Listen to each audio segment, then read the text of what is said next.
Excellent. Stream is running. Alrighty, welcome back. We are live. So, with me are the usual suspects of Delon, Gildos, and Bub, and their players. And last time, party got up to shenanigans with the dragon, talking with him about a multitude of questions, and realizing that he's not quite exactly what they thought he might be.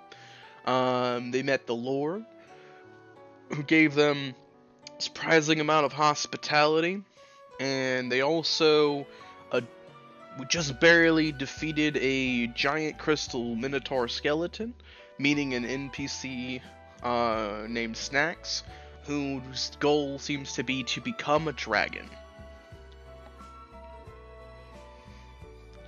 And with that, we pick up with the party having taken a long rest at the sorcery college. Bub, I imagine you slept in the kobold rooms, correct? It sounds so bad when you say it, like oh, not the kobold room. I mean, yeah. Yes, but the answer is yes. Okay, so you sleep in the kobold rooms. It's very comfy. It reminds you of home. There's a bunch of kobolds sleeping in a pile in the middle of the room, sharing each other's body heat. There's also like a quadruple bunk bed with a giant little ladder that leads up as they are bunk, bunk, bunk, bunk, and usually two kobolds sleep in a single bed kind of thing. Got it. Gildos and Delon, the resting area that y'all had was in an area for student lodgings, essentially. There was bunk beds as well, just double deckers though, and you saw that some people, when y'all were sleeping, were getting up to go and do lessons, having a completely different schedule, whereas some just were coming in to go to sleep along with y'all. So as you rest, you all get fully healed up, getting your your health and any resources that you spent back. And when you awaken, you hear a crackle of lightning from above and a bursting of wind.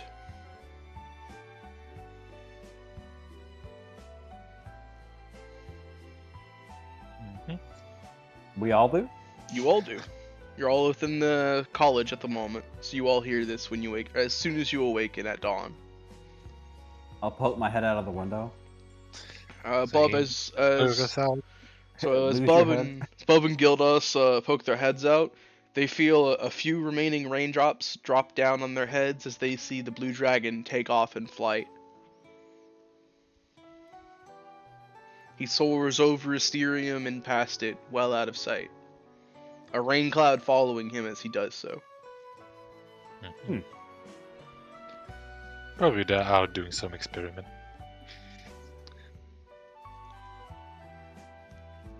Yeah. He wasn't seen for another 200 years. I would not be surprised, honestly. And then, everything changed when the Nebelese attacked. No. Only the dragons, masters of all elements, could stop them. When the world needed them most, they vanished. Do the Nepalese have their own like version of Gurkhas and all that? Are you saying go-karts? Oh, Gurkhas. Oh, I think Gurkhas. so. Yeah. It's like Nepalese troops used by the British Army, I think. Yeah, look it up. I Alrighty. might be wrong, but yeah. So what does the party get up to? You have a full day ahead of you. Technically speaking, just for full transparency's sake, this counts the first day of your quest to help to go find Lady Elder. Okay. Right. New days means, morning prayers. So, I'll be doing that first. Actually, I don't remember if druids have to do anything to get their spells every day.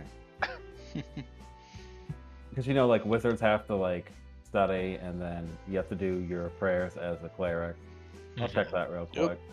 Oh, by the way, if you want to change your prepared spells, this would be the time to do it as well. Yeah, Let's see. I had to finish copying this one down. But yeah, y'all go ahead. I'm gonna switch out. Well, then again, what good is changing spells when you can't even cast them in the city? So, but just in case, I'm gonna switch that, and this is good enough. Yeah.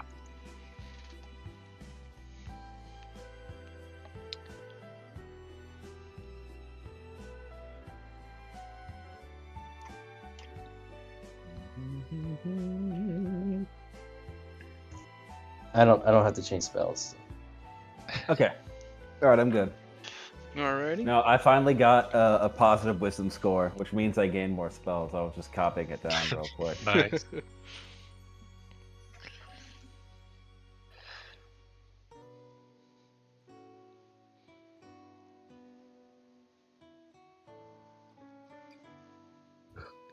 One, 2, and then 3, 1. Okay, I'm done preparing spells. Excellent day. Yeah, same. I just switched around like aid and cut motion. Alright.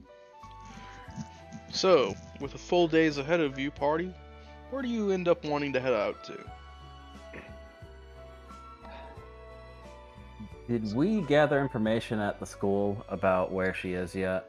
Because that's what I was planning on doing. Well, we did ask the dragon himself. Oh, yep. Yeah. What did he say? Well, basically give us like some background about her, like Yeah, a lot of too. background. Yeah. He basically told you that she was a premier student, specifically in potion making.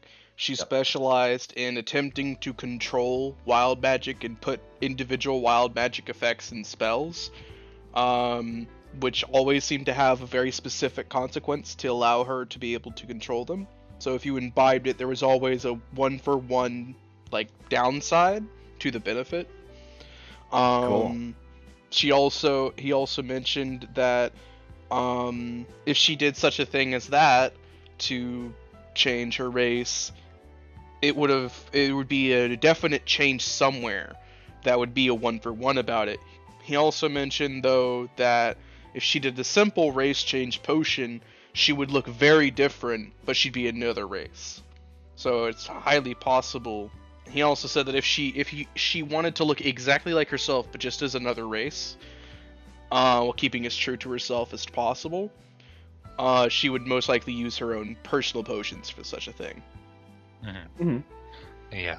Like, I have a pretty good idea that she might be, in the whatchamacallit, like I plan on going there, but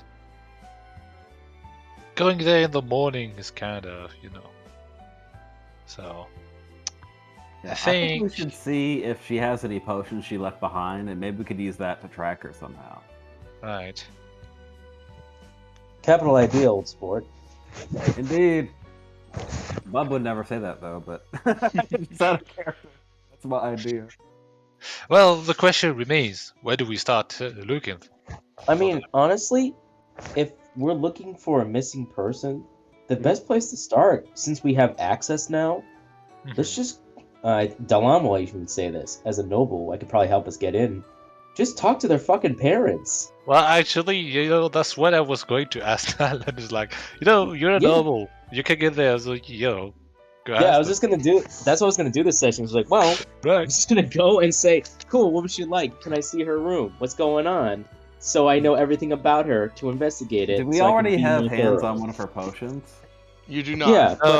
No, but we do No. have like a potion of race change. We could, I could take with me to the bar and essentially set up some kind of trap. But like, oh, you know about it? Oh, how strange. But yeah. But yeah, I think that would be what I would do if I would go alone, just to Right. And if nothing else, I do also, without unbeknownst to the rest of the party, I do speak Elvish, so I might be able to get more information, likely than not, than they would be privy to give someone. Right.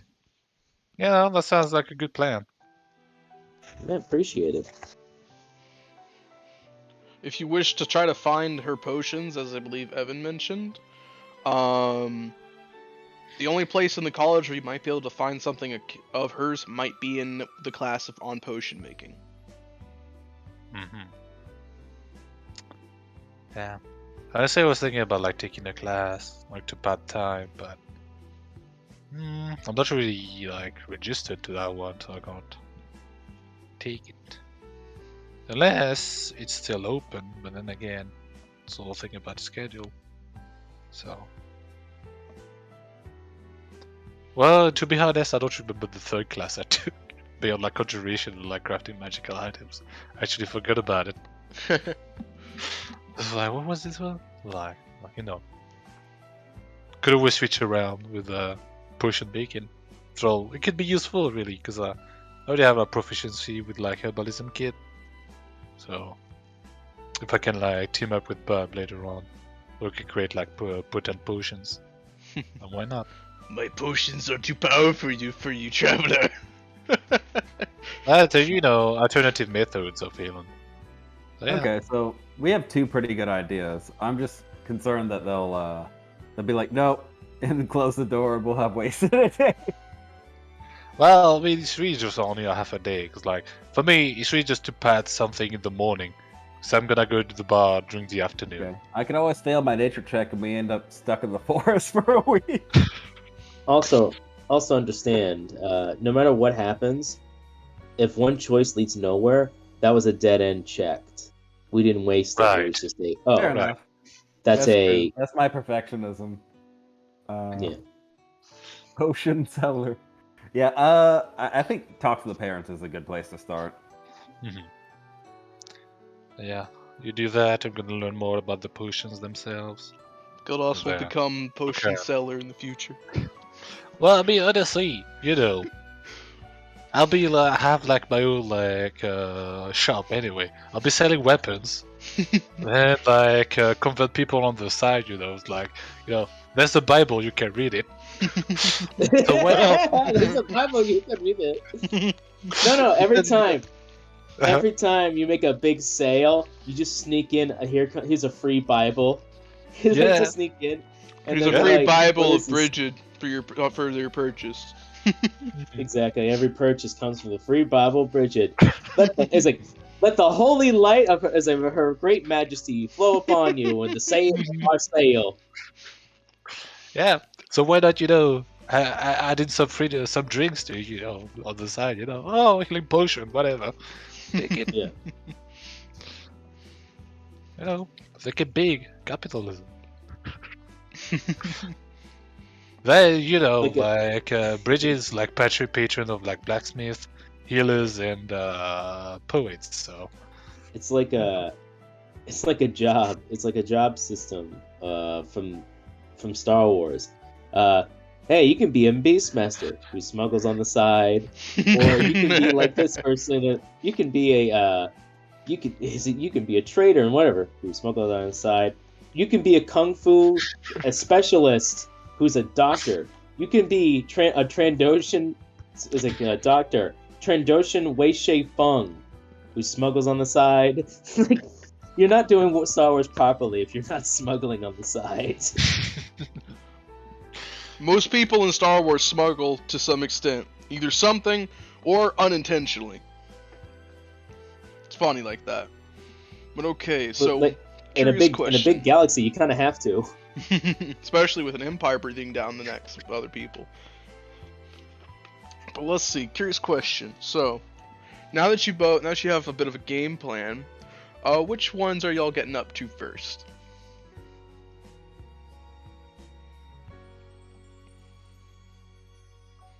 Keep in mind, if you go to check in with like the Lord and Laney, the only reason they close the door on your face is if you get really, really, really bad rolls and are very rude.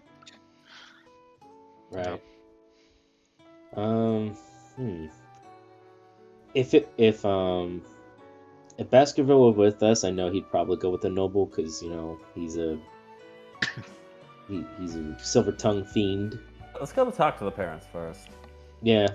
It seems like the best avenue. Mine is kind of more of a long shot since we're low level. I mean, if we're high level, it's just like, well, let's do a divination. But Yeah. Yeah, you could do that. Do the class reconvene, and then we go on to the second part of the day, probably. Alrighty. I guess it depends on how long the guy's gonna take too, but yeah. Alright, so you all gather in the main common area in the morning, gather around, discuss your plans and where to go, and eventually settle on attempting to meet up with the Lord and Lady who are her parents. Now, the Lord of Asterium never name-dropped them, nor did he mention who they were. He simply mentioned they were very high up and that this was a delicate affair. So, figuring out who they are so you can know where to meet them is probably the best place to start.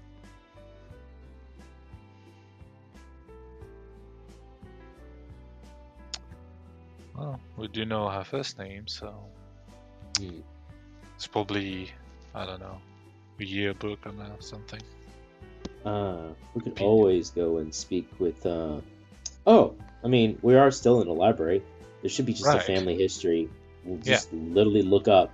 Oh, well, we know her name. We know what she's talking about, and there's a registry inside the school because she was a student. Right. Yeah, let's just do that. That makes the most sense. Get her name, get her family line, and then everything else will follow. Alright, so I want one of you to make a history check. Ooh, this is my specialty. Yeah, and I'm gonna help. Since, Yeah. Yeah, so yeah. 17? Yeah. Alright. That's not bad. It's very good, actually. So with the 17, Delon, as you go looking through the library and the bookcases, do find a public registry for... It's weird, it's a public registry, but only for other students who are already attending, of people who have attended and graduated. As you go looking, you find that there has been quite a few Eleanors throughout the years. However, Eleanors who graduated top the class in potion making helps narrow it down. You actually notice that as you add individual little details on who she is, it narrows it down more and more until you find one last person. You imagine the Ancient Blue Dragon did a very similar approach, but mentally instead of in the book. I that's actually what I was thinking of when I thought of the public registry in this. Is like, oh, literally just the Blue Dragon's brain and just put it into a book form. I imagine his head is actually just a book. He just flips through. Let's see, he does have a photographic memory, so anything he reads, he remembers. The dragon? Yeah. Yep. Dragons have huge brains. Dragons fit all that basically are stuff just superior, period. I mean, Problem hey is man, they know it. That's the problem. That is the problem. yes, correct. That is the problem. If they were humble in any fashion, they would be like the kings of like everything. But the fact that they got an ego, racially have gigantic egos. they do because of their egos. They have. And the I will tell quality you of their this: species. every single dragon in this setting also has a huge ego. I noticed. I think it's hilarious, though. I'm going on a Really?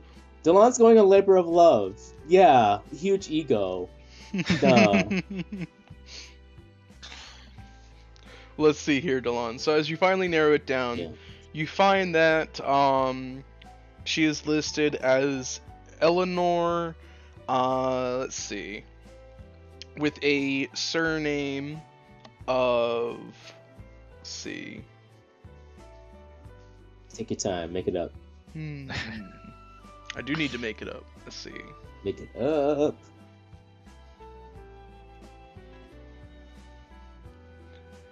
Eleanor Chrysanthemum. Yeah, that damn flower. Yeah. The chrysanthemum. Yes. Cool. Alright, I tap that out. Boys, I think I found it. Uh-huh. So? Gee. So, we have a last name now, which means there should be a family line registry here.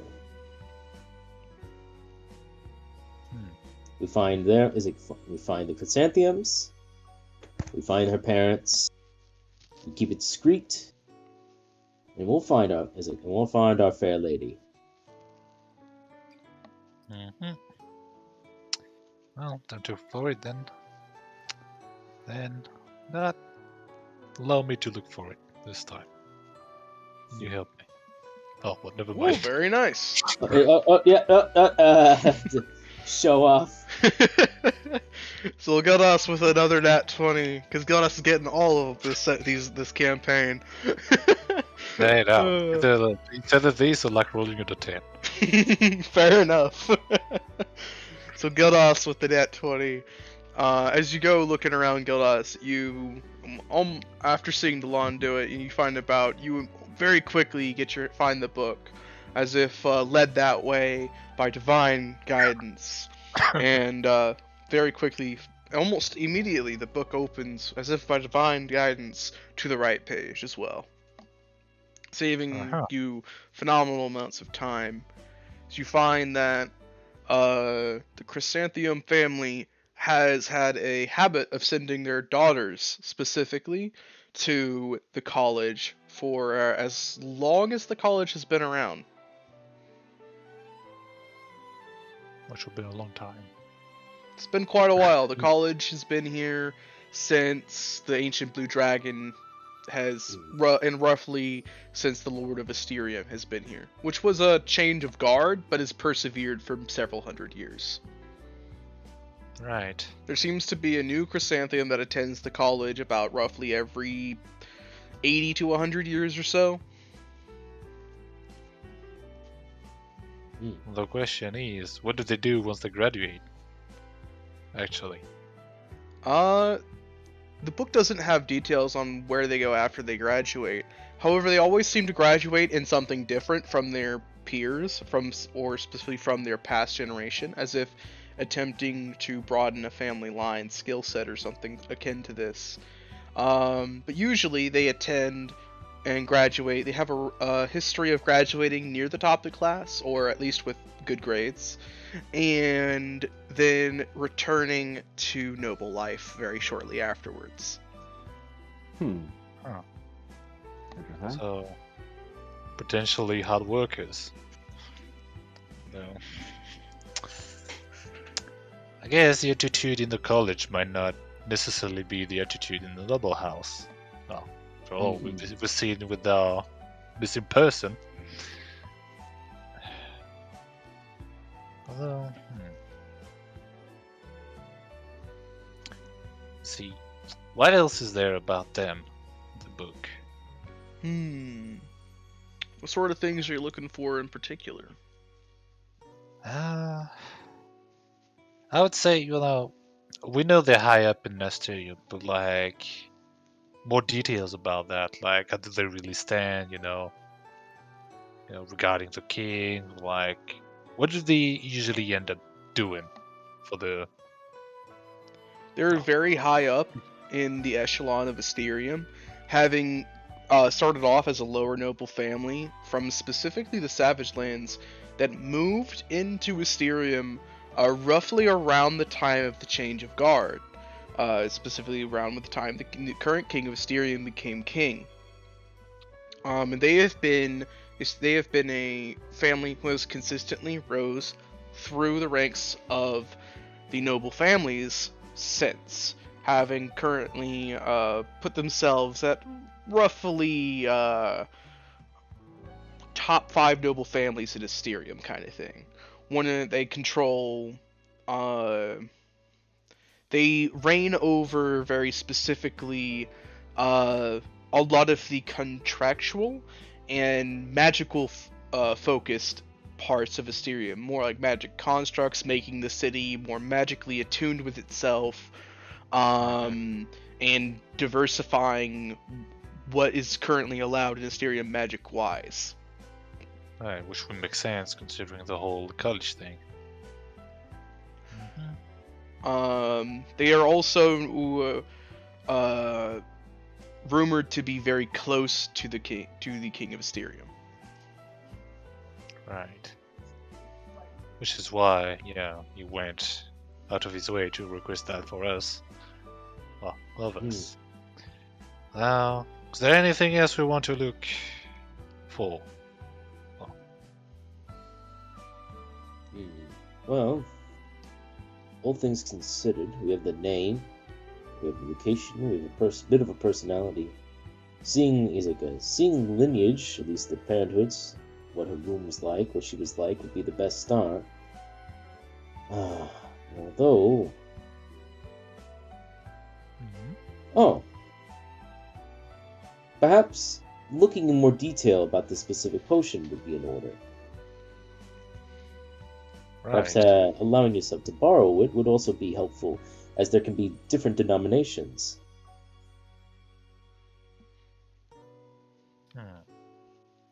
Well,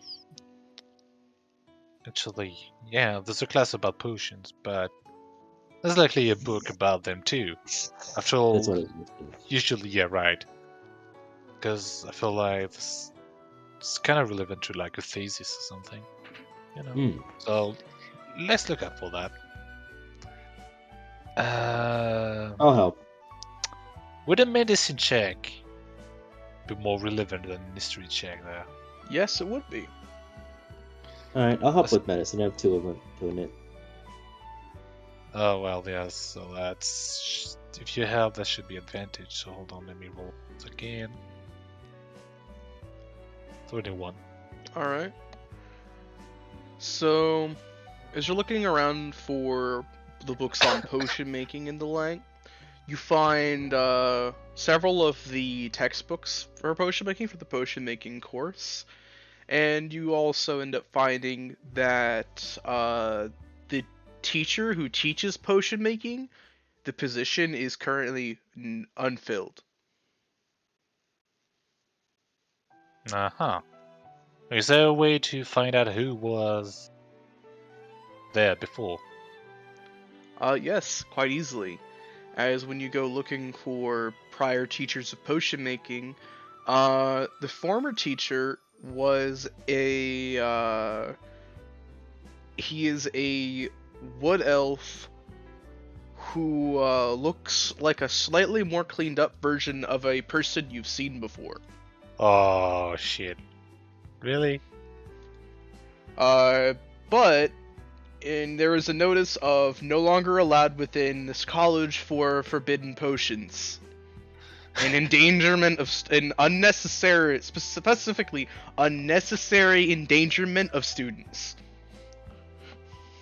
Well, that's quite the detour if you want to ask him about anything. But if it was really the professor, then we do have one of his potions. That means, possibly, there could be an inventory. And if there's an inventory, we might see if there's something's missing. Indeed. Capital idea. Bub, you know the place better than we do. Do anything about a potion inventory or a storage room for that?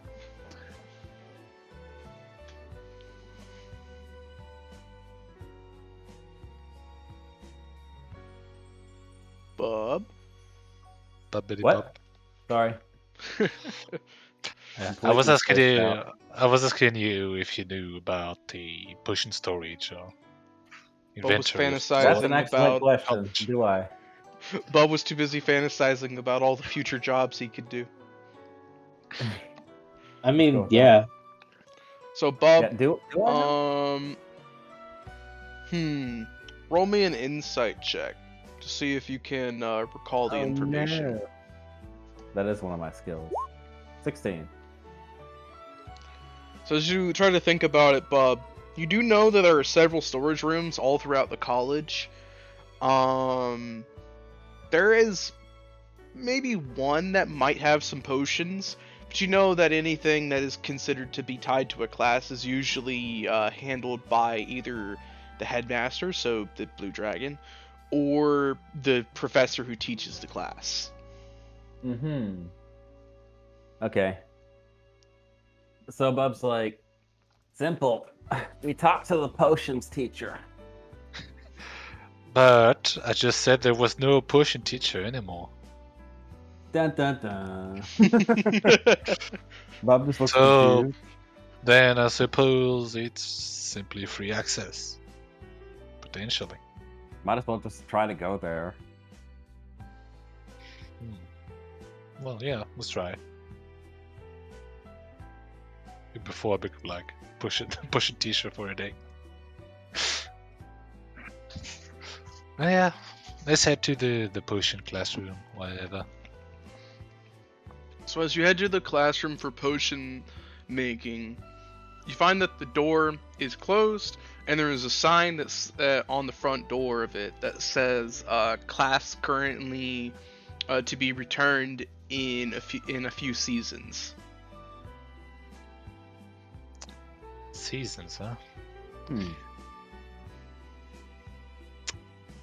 Well, not exactly break in, can we? Bub, you know that breaking in would quite possibly be a bad idea,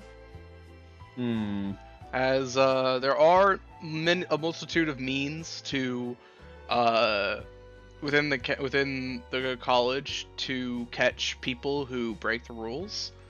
Beholders! That's all I have to say. But Yeah. we need to follow the rules because beholders. Right.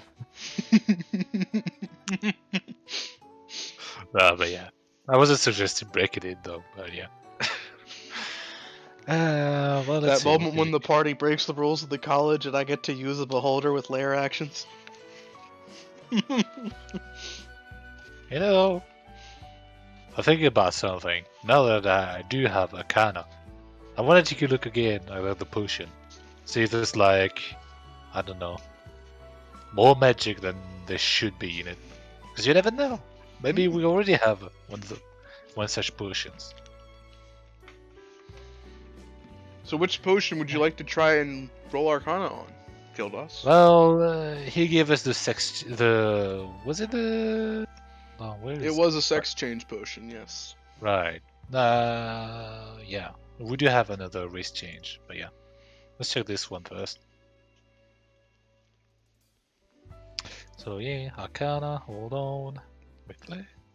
18. So as you look at it, Gildas, and you start looking at it in a more magical light,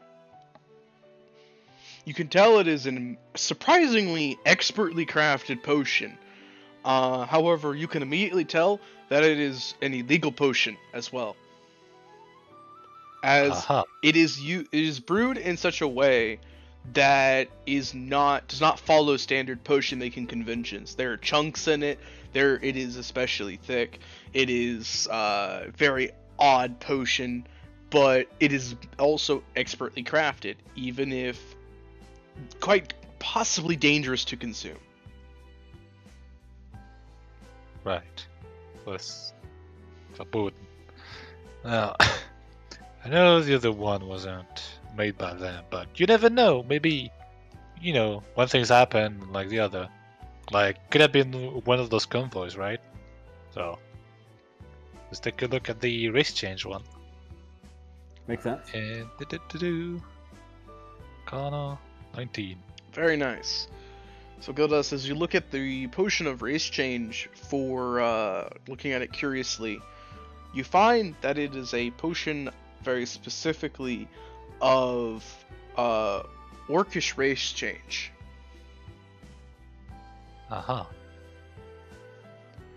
Additionally, it has a stamp of Asterium magically stamped onto it, and it looks like it came from Asterium itself. That doesn't look like anything illegal, then. No, it has a stamp on it, meaning that it's not necessarily illegal. It was most likely crafted and approved to be shipped across multiple places for public consumption, kind of thing. Right. So I'm gonna go back to the lobby. Talk to the secretary or whatever. And ask. Excuse me. I have a question about the potion classroom and classes as a whole. Alrighty. So, as you approach Gildas, give me 1 second.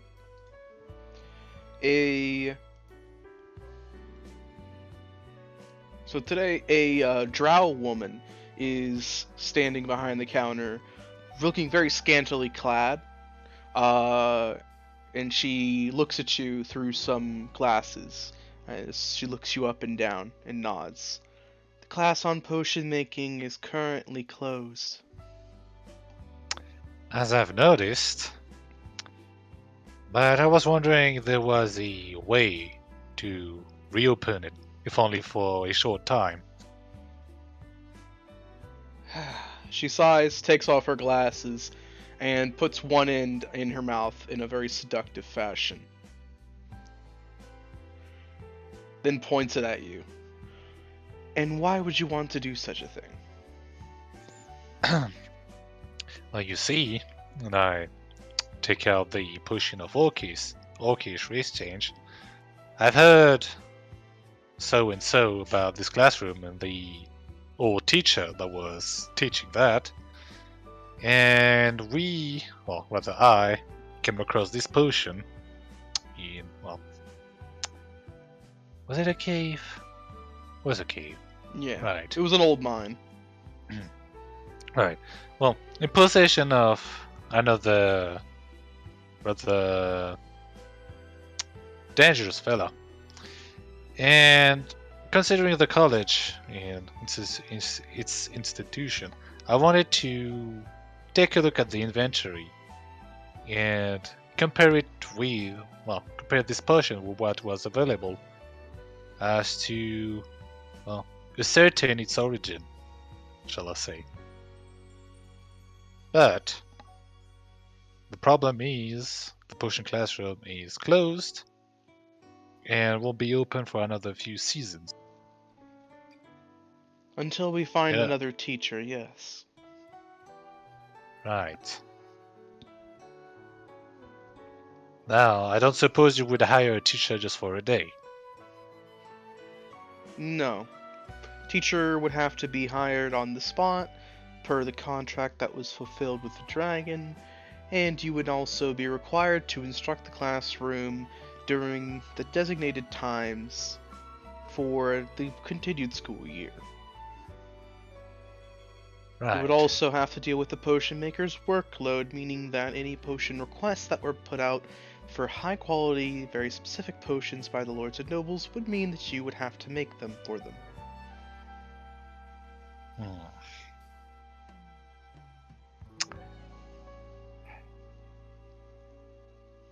So there's really no... I can't just bring a janitor with me, open the classroom and... so very complicated. That's steering for you there, baby.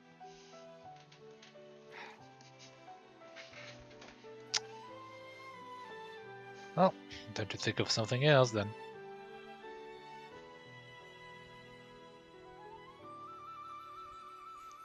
Oh, so Even that. other thing that party might not remember, but they have an opportunity to look into. You are currently in the College of Asterium College, and there was a person that you encountered who was using magic, who shouted his name quite recklessly. One Iggy Vlastu.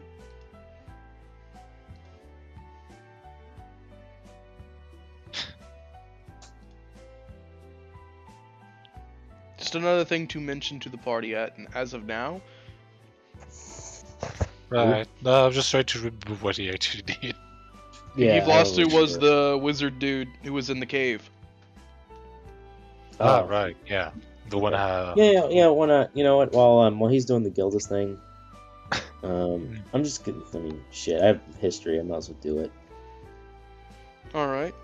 So Delon, go ahead and He roll was me he was worshiping a black dragon. That's He something the kid was. would want to know about. Right. Unfortunate. How unfortunate. Only a 9. Oh no. Okay then.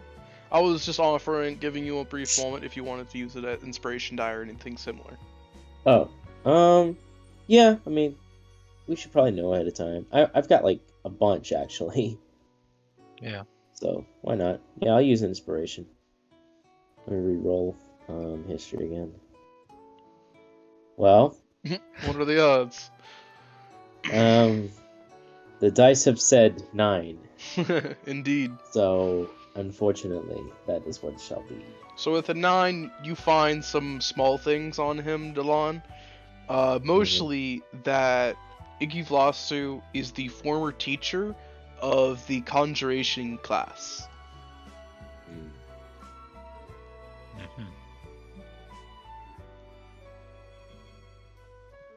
Can I do more research on the Conjuration? If I found him, any notes about him? If you wish to look into specifically the Conjuration class, I would have you roll either Investigation or Arcana.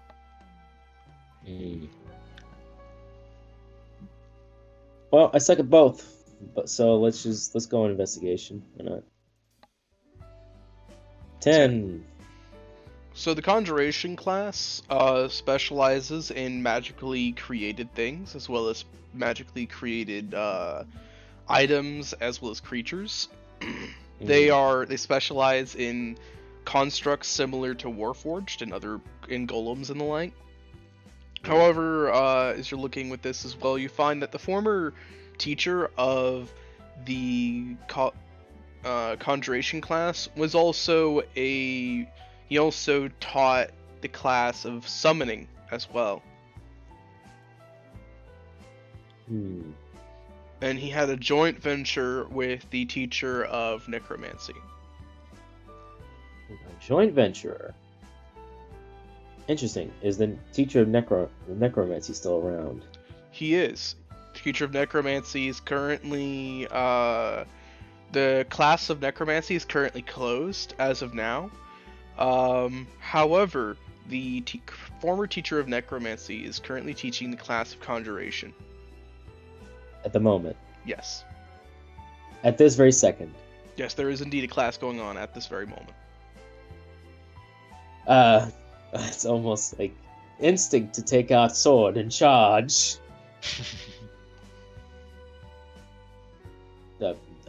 Basically, meaning I'm heading to the class of Conjuration. Alrighty. So Delon, is I'm you off for my services and no more. Remember, no running in the holes. As you dash through the halls with your sword drawn, the yes. beholder floats down, wagging an eyeball at you. No running in the halls! Yes, sir. Put Yes, that sword away, you'll poke your eye out. Of course. As you dash to the, or jog briskly now to the classroom for Conjuration, you find that the door is currently ajar, and there is a tiefling in the classroom teaching the class. He looks to be a bit wily, has a discerning eye. In fact, as you poke your head in a little bit to look, his eyes immediately flick up to you, and he gives a little grin and gestures to a few empty seats. I immediately do so. He draws no attention to you, just assuming that you were late for class and ignoring it for now. And he is pointing currently to a ball of mud in the room. Alrighty, so today class will be instructing on how to create floating eyeballs out of mud. They so function as searchers and watchers, and they are a wizard's best friend for when out in the field, as they can alert you to creatures noticing you before you notice them. Is Bub with me? Yep.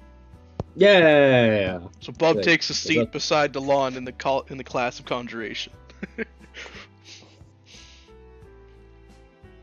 The tiefling continues teaching the class and looks around. Now, I wish for a volunteer to step up. Don't worry, there's no gold this time.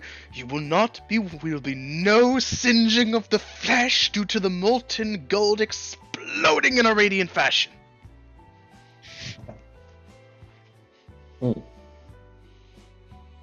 Well, Delon being Delon, he'll just stand up. Ah, yes. Welcome, welcome. Come on up, come on up. Step forward. So he gestures for you to stand directly in front of the ball of mud. Alright, yes, right there, right there. Now, I'm going to use these materials, and I'm going to imbue life energy with them for a limited time into the eyeball, so then it might lift itself and begin observing.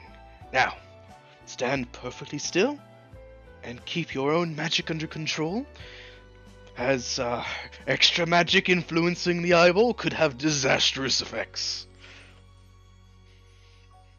No problem. Okay, and he begins chanting a spell.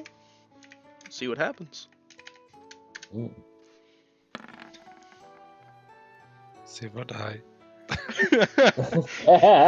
4. He creates a beholder. Oh my god! Okay, so as he begins channeling it, you see it begin to float up, and the middle of it opens in an eyeball-like shape.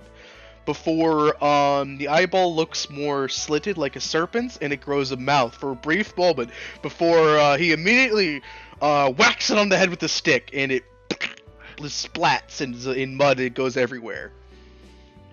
Ah, most unfortunate. Creating creatures and imbuing them with life from nothing is a disastrous sort of deal, but that's what makes it interesting. Miracle there, dear boy, miracle. Caught it at just the nick of time. Thank goodness your armor is quite so shiny. As is my blade.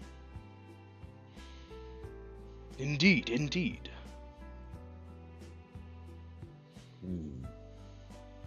Oh, unfortunate. Shall I take my seat? Oh, yes, yes. He continues instructing the class, making sure they know that such disasters as these happen on occasion. Magic is not it's not always an art. It is also as much a process and an experiment in and of itself as it is a spell that can be cast. He then, shortly after the demonstration, he does it a few more times. One student gets a face full of mud as an explosion happens, and another finally gets a little eyeball made of mud that floats around him and follows him for the rest of the day. As he gets to basically, for the reward for being the volunteer, gets a floating eyeball for the day, essentially. When class wraps up, you see most of the students dash out, and I'm going to roll something for Bub and Delon. Yeah. Do we get a floating eyeball? You do not, as specifically It died. the one that for Delon that died, but the class did keep going until somebody got one, but it wasn't one of you. All right. I'm gonna cry myself to sleep now. Damn, 95.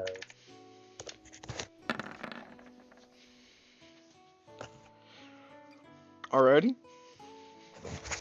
So neither of you get a benefit for attending the class, unfortunately. That seems to be the case for being at this library. You're a knight, not a scholar. I mean, yeah, I'm a but knight it on a just seems scholar, damn it, Gildos! True, but it does seem every time I come back to this blasted university, it seems to be a waste of time. Anywho, But as the that wasn't class when I was there wraps for a up, little bit. you see as he begins collecting materials and scooping mud into little jars and lining them up on a table in the head of the class.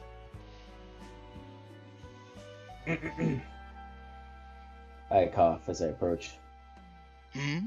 He turns around, giving a surprisingly intrigued glint in his eyes. Ah, wishing for some extra credit, are we? Unfortunately, at this time, no, Professor. I did, however, have an inquiry I wish to speak with you with. You Ah, and my an compatriot, of intriguing course. mind asking intriguing questions. Go ahead. Hmm. What is the question? Do you know the name Igor Shandor? Whatever his name was. His name is Iggy Vlastu. Igor Vlastil. Like that. Thank you. Oh, good old Iggy. Ah, my oldest friend. Shame what happened. Ah, yes, I do know him. Ah, good. Then I do have a question. What happened to this Sir Vlastu?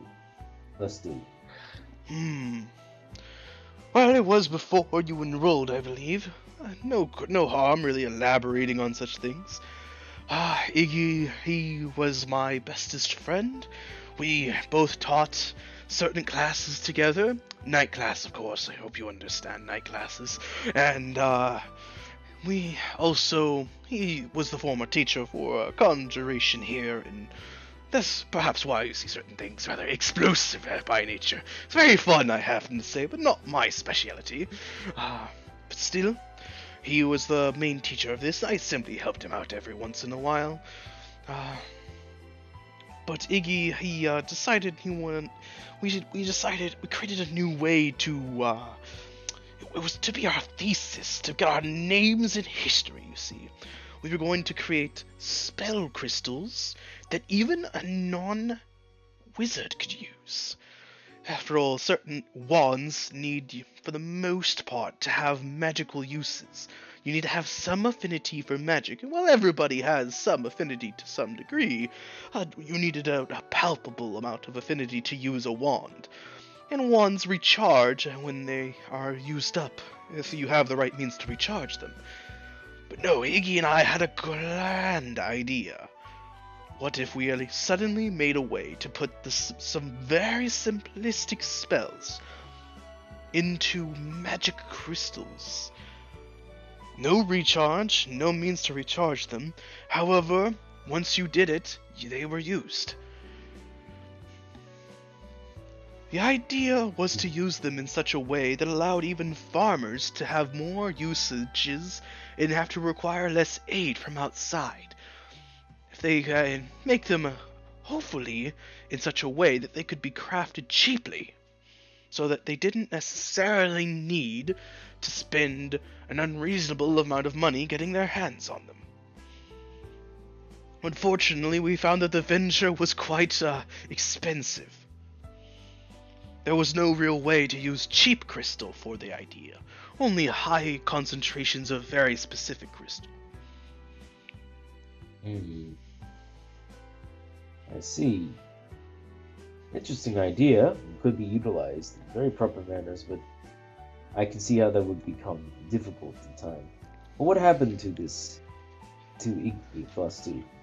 Well, Iggy always had a fascination with the occult, the more dastardly sides of wizard society. I can't name names, but there was a certain society that I believe he got into. Now, if I end up hearing about you getting into a society, dear boy, and regardless of whatever one, you didn't hear it from me. I see. So it was the society that, unfortunately, persuaded him to join them, and he has not come back to tenure ever since. Ah, if only it were so simple. do believe that the society that I shan't mention asked Iggy to break certain rules, and he did so. I don't know the necessary specifics. I simply recall never seeing the Blue Dragon quite so furious. The storm that raged. The lightning that struck. Oh, we had to hire druids from the Savage Lands to put the trees back. I'm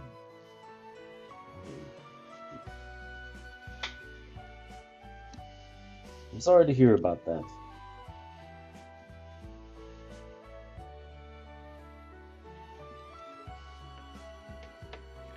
It's alright, dear boy. Simply know that if you start hearing about secret societies and all that, well, it means no good. I'll do so. You as well, good sir. In any case, while your course was enrapturing, I think this will be my only tentative course to do so, unless I wish to speak with you. I'm afraid I'm not very skilled with Arcana, so it seems. Although my compatriot here, Bub, seems to be quite the natural. He is a druid, of course. Hello, Bob. And indeed, Hello.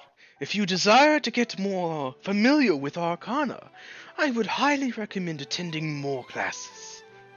Even we've had some students who were a bit slow, who didn't have quite the capabilities for it, who later down the line, after attending a few classes, got themselves quite familiar with the exercise. Some would even say they became experts. Cool. I'll do my best. Evan's immediately like, I get expertise and a skill? Cool! I should be going to nature Chronicle. class repeatedly then. Is there a nature class though? Oh, there are nature classes. You attended one of them, but you passed out.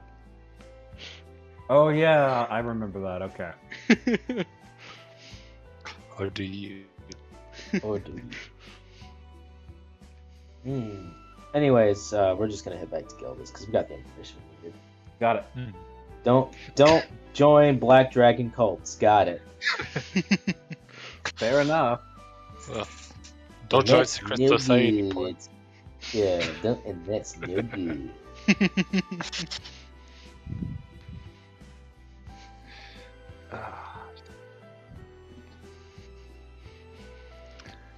So you all return to Gildas to discuss your findings. Right. I'll ask. Have you found anything? Or learned anything? Well, while we were here, I decided to go on a hunch while you were asking about the potions. I did find that the individual I overheard, Iggy Vlastu, I don't know if you recall, he was the magician. He was the mage we encountered in the cavern with the crystals, the spell crystals.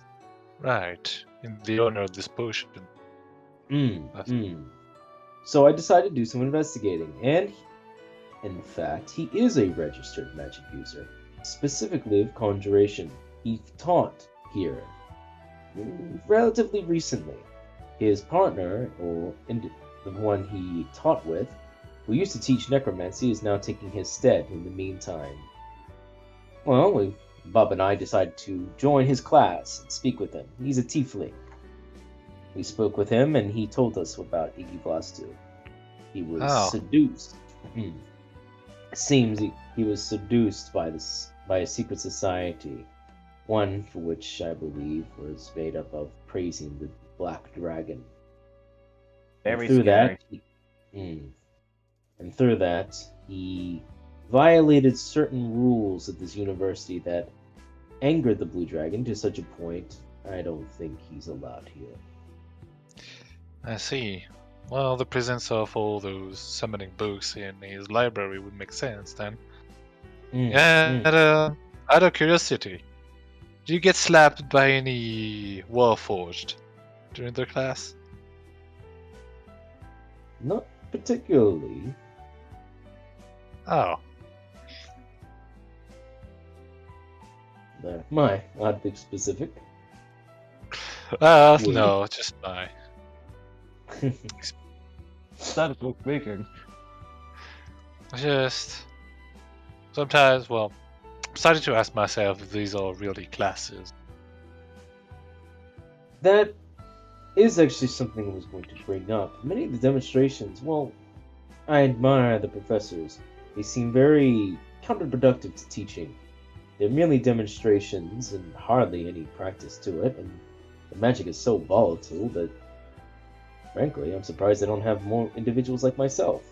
Just there to make sure things just don't go awry.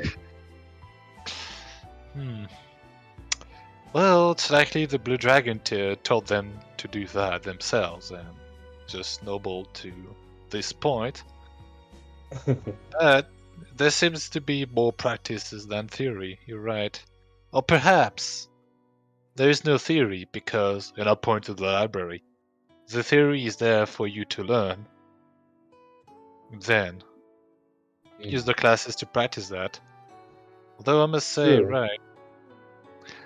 Come to think of it, that might be a smart, well, relatively smart process. After all, if the goal is to graduate, you can only graduate through your own skills, essentially. You can't And- toast here. The teachers might just be there to weed out, well, those who don't have them and who don't have it in them. Now, perhaps smart, but perhaps a bit cruel, in a way. Well, regardless of which, were you able to get entry into the potions? Or... Unfortunately, unless me myself become a full-time teacher for the year, I will be able to access it. Wait. I have a query. Bob, aren't you, you're the druid for the kobolds. Is that not correct? Yeah. Then you have a key, do you not? Yeah, so I produced my key. Yeah, I got a new one. So why not? So if you are fully registered in this place and have presumably acknowledgement now for the Blue Dragon, what's stopping us from opening the door with legitimacy? Would it be the same key, though? Although, bouncing off of that, we're a kobold, right? And, well, kobolds do the menial work around there. And considering the class is closed and all that, wouldn't it need cleaning once in a while? Cleaning is always needed. It's a big castle. Right. So perhaps under the guise of cleaning the classroom, you could get access to it. All right. I'll take a cleaning job. That'll be good. Right, and we can be your assistant. But I do air quotes. If we're on official business, we're technically not breaking in. Capital Exactly. idea. Dangerous. Dangerous though it may be, it is a clever one.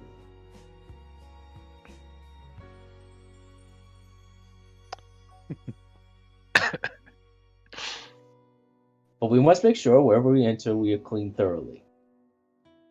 He nods as if to himself. All right, so I'm gonna try to take a job for cleaning the room.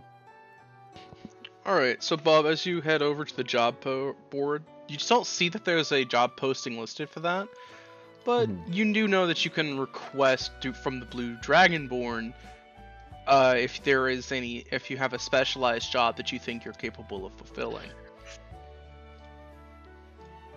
Okay, so I'm gonna go to the Blue Dragonborn, provided I can find him.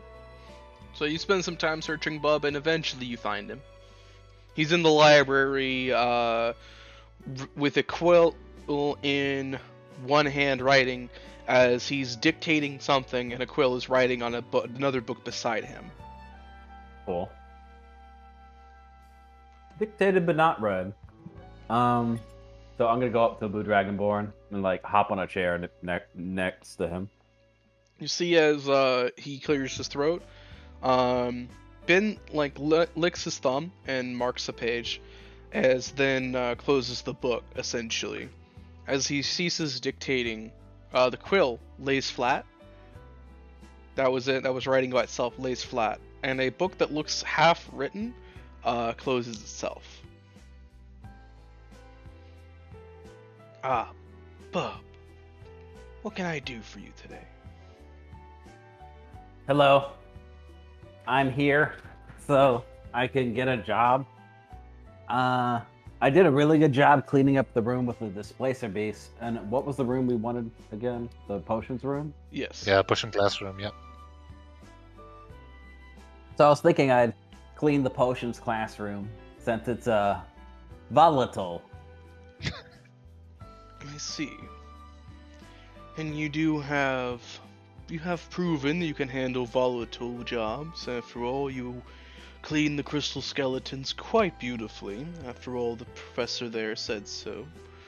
You managed to clean the displacer beast pens in quite a nice, cleanly fashion, as well as you fed the black puddings with no incident. I believe I can, of course, give you such a quest. Though, Bub, I must have you promise me something. Okay. Make sure everything remains in the room. Do not take anything. Of course, sir. Excellent. May I see your key? Alright, I produced my key. So, as he takes the blue little scale object from you, you see as he retrieves another blue scale, touches them together, and then hands you the one that you just gave him. You have 24 hours. Yes, I won't disappoint you, sir. And I'm gonna get going. Excellent. So Bub returns to the party, blue scale and claw. Okay. So, brandishing the key, he says, "Come on, deputies, let's get this job done."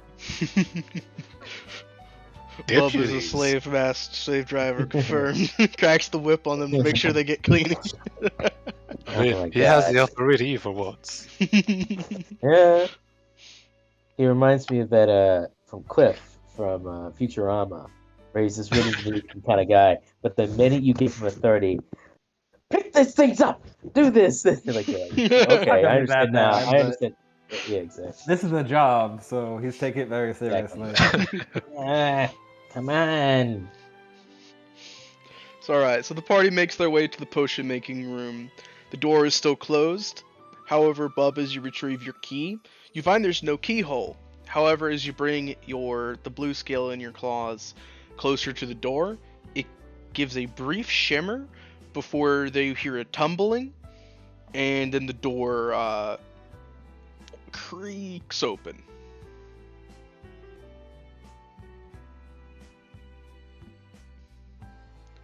When you step into the room, you find that it is quite dusty in there, having not been dusted or overly well maintained for quite a while. You find that there are very low burning purple flames in the room, and there is a cauldron at the head of the classroom, likely wherever somebody would have brewed potions. You can see a table with a multitude of wilted greens and flowers and herbs on it. You can also see another table with some shimmery looking crystals on it with some chisels and what look like paintbrushes. And overall, there's just a lot of tools here. You see that there are also the desks where students would sit and seats here. However, they're all very dusty. Looks like this class hasn't been taught in at least a few years. Oh wow, yeah.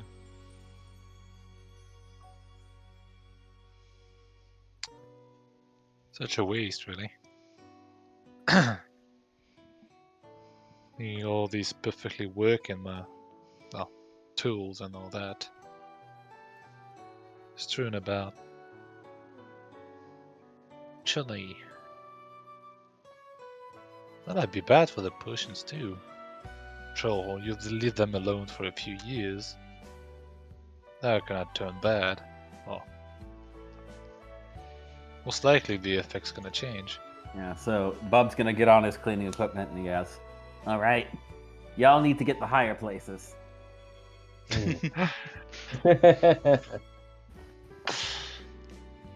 Right. So for Yes. cleaning the room, I want everybody to make either like an athletics roll, an acrobatics roll, or a nature roll, maybe, or sleight of Nature roll? hand. Yeah. Sleight of hand. Well. There you go. 18. All right. So Gildas scrubs the floors. Bub's gonna get all the nooks and crannies and the little hard to reach places. I'm gonna lift up stuff so you guys can get underneath. Works. All right, and another athletics roll. And while Gildas is scrubbing the floor with like a mop and all that, really getting the grit out of between the tiles, DeLon helps lift things up in the classroom and then puts them right back down, so Bub and Gildas can clean things properly. Cool. And together, with all those really good rolls, you clean the room in no time flat. It takes almost no time at all once you all three get to working together and finish it up. As you're cleaning as well, you all stumble across, in the back of the room, there are several cases. They look familiar. They're wooden little crates with individual little vials. It looks like the kind of crates that would have bottles of beer or something in them, but they have different colored vials in them instead. They look very familiar. As you look at them, they look identical to the ones that a certain somebody in a tavern had that he constantly rested a foot on. Yep. However, the Not thing really, that's though. different with these is there is a symbol stamped onto every case. Uh-huh. It Maybe looks it was the same like, symbol as the potion I have. as you do look at it, it is in fact the same symbol. Very specifically, it looks like, give me 1 second. Looks like a circle with a flower on one side and a flower on the other, circling around each other with a central sort of spiraling symbol in the middle.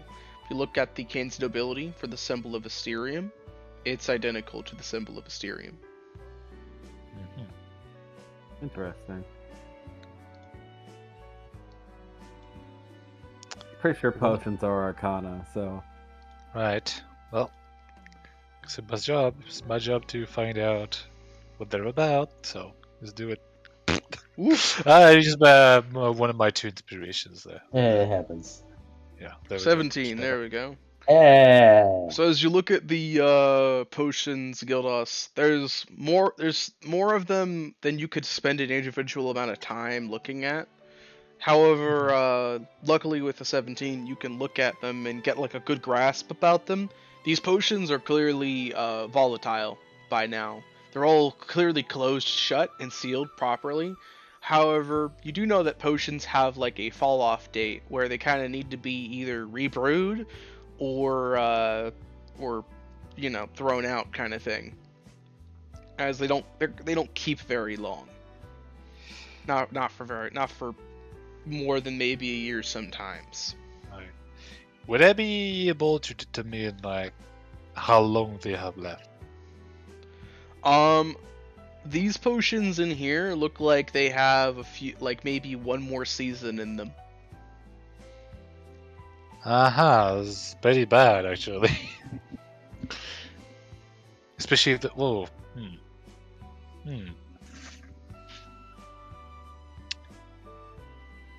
I'll keep that in mind, actually.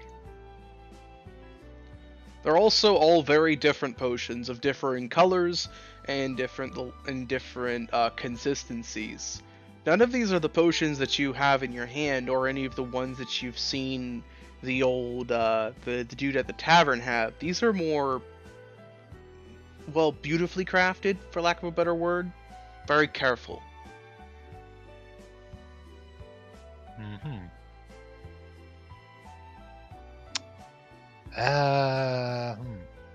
Considering that it might have been done by someone else.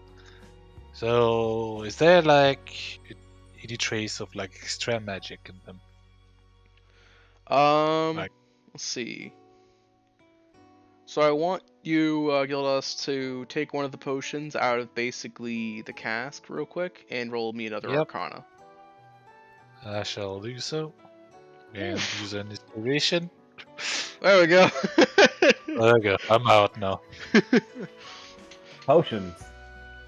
So as you're looking at, you take one out of the cask, Gildas, and look at it more closely. The potion is very, very carefully crafted, and it is also very potent. Whoever made this made it in a very different way from the potion, some of the other potions in the room. I'm thinking something bad now. I wonder if I can get away with switching up. Oh no. Yes, Oh yes. no. Yeah, it was like, bad idea. Like, switching up, well, the potion I do have now, with this one, just take it out. But at the same time, I feel like they would know. We're not supposed to take one. Yeah, that's the thing. Beholder. That's something that legitimately he'll just walk up and he'll go, Right. "We're not supposed to take one. That is literally Please, I what we're need gonna this do. job. Don't fuck this Right. up for me." Basically. Yeah. Yeah, right. I mean, it was. But, what I'll do instead is like, remember every single detail I can about this potion. Well, like anything I can make out, any specifics, then boom, describe them in my mind. Alright. So the potion is laced with what looks to be gold. There's gold flecks in the potion. Additionally, the potion has an almost wine-like or fruity, sort of fruity juicy type of consistency. Very clear, very pure, very refined. And it is a extremely potent potion, despite its pureness. Most of the time, a purer potion actually ends up losing a bit of oomph because you refine it so much. But you usually get a more specialized result. Uh-huh. More specialized. Boop. There we go. Noted. Well, I'm gonna put it back in. Let's see. It also has the smell of lavender. Mhm. In fact, most of the potions in this specific cask smell of lavender. Yeah. Well, I guess it would make sense. If that is really like her who made them, but it's only speculations for now. So yeah. Back to the box. Before it explodes.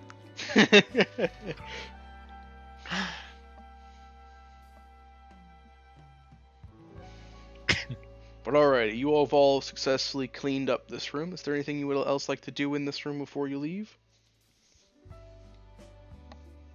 Is there anything new? I mean, there's nothing that Dalan has to invest in here. Search for Yeah. secret doors. Might as well start doing that in every room. You never know. Yeah, I mean, aside from that, there's really not much. Yeah. You know what I mean? Yeah, pretty much. Because Like, we've gotten everything we can. It's like Yeah. one of those Yeah. dragon. It's a little RPG room. All right, we found everything we could want. We've done every check. No, but the problem is if we take anything, we immediately take penalty to star alignment, even though nobody sees. Exactly. No, it's an omni, or AKA beholders, as you like put do the guns out to nowhere, and you just hear the click back.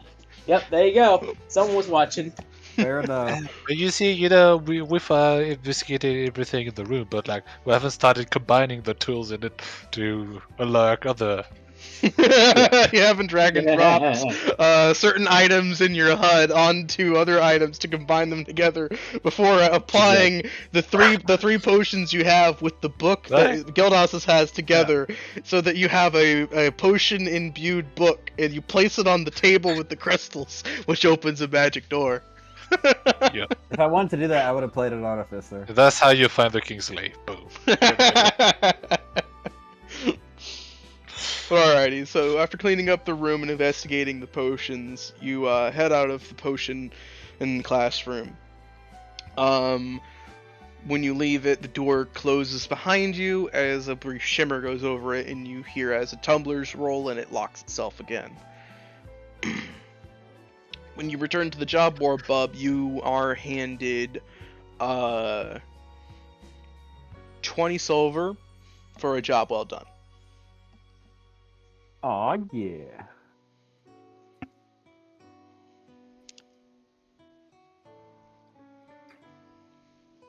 Actually starting to make okay money now. The bub seems very pleased. And I guess I'll split it 3 ways, but one of us has to get 6 silver. Yeah, I'll take the 6 silvers. Okay. Honestly. Alrighty. So, now that you've investigated the potion room as well as the quote-unquote sorcerer Iggy Vlastu, as well as looked into information on Eleanor, where would you like to go now? What time of day is it? It won't change time until you move your location at the moment. Oh, okay. At this point, yeah, we're back in town, honestly.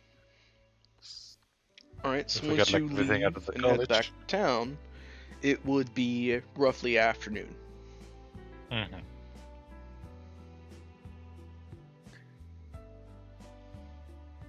Around lunchtime or so.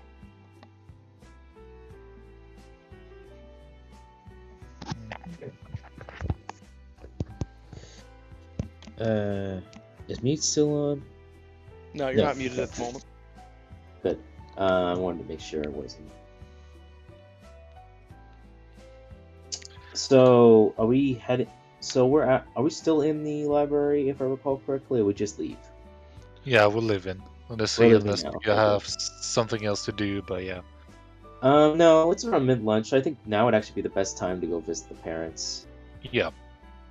So, knowing what we have on the record, I think it would be best if I don't know, since we're wearing what we're wearing,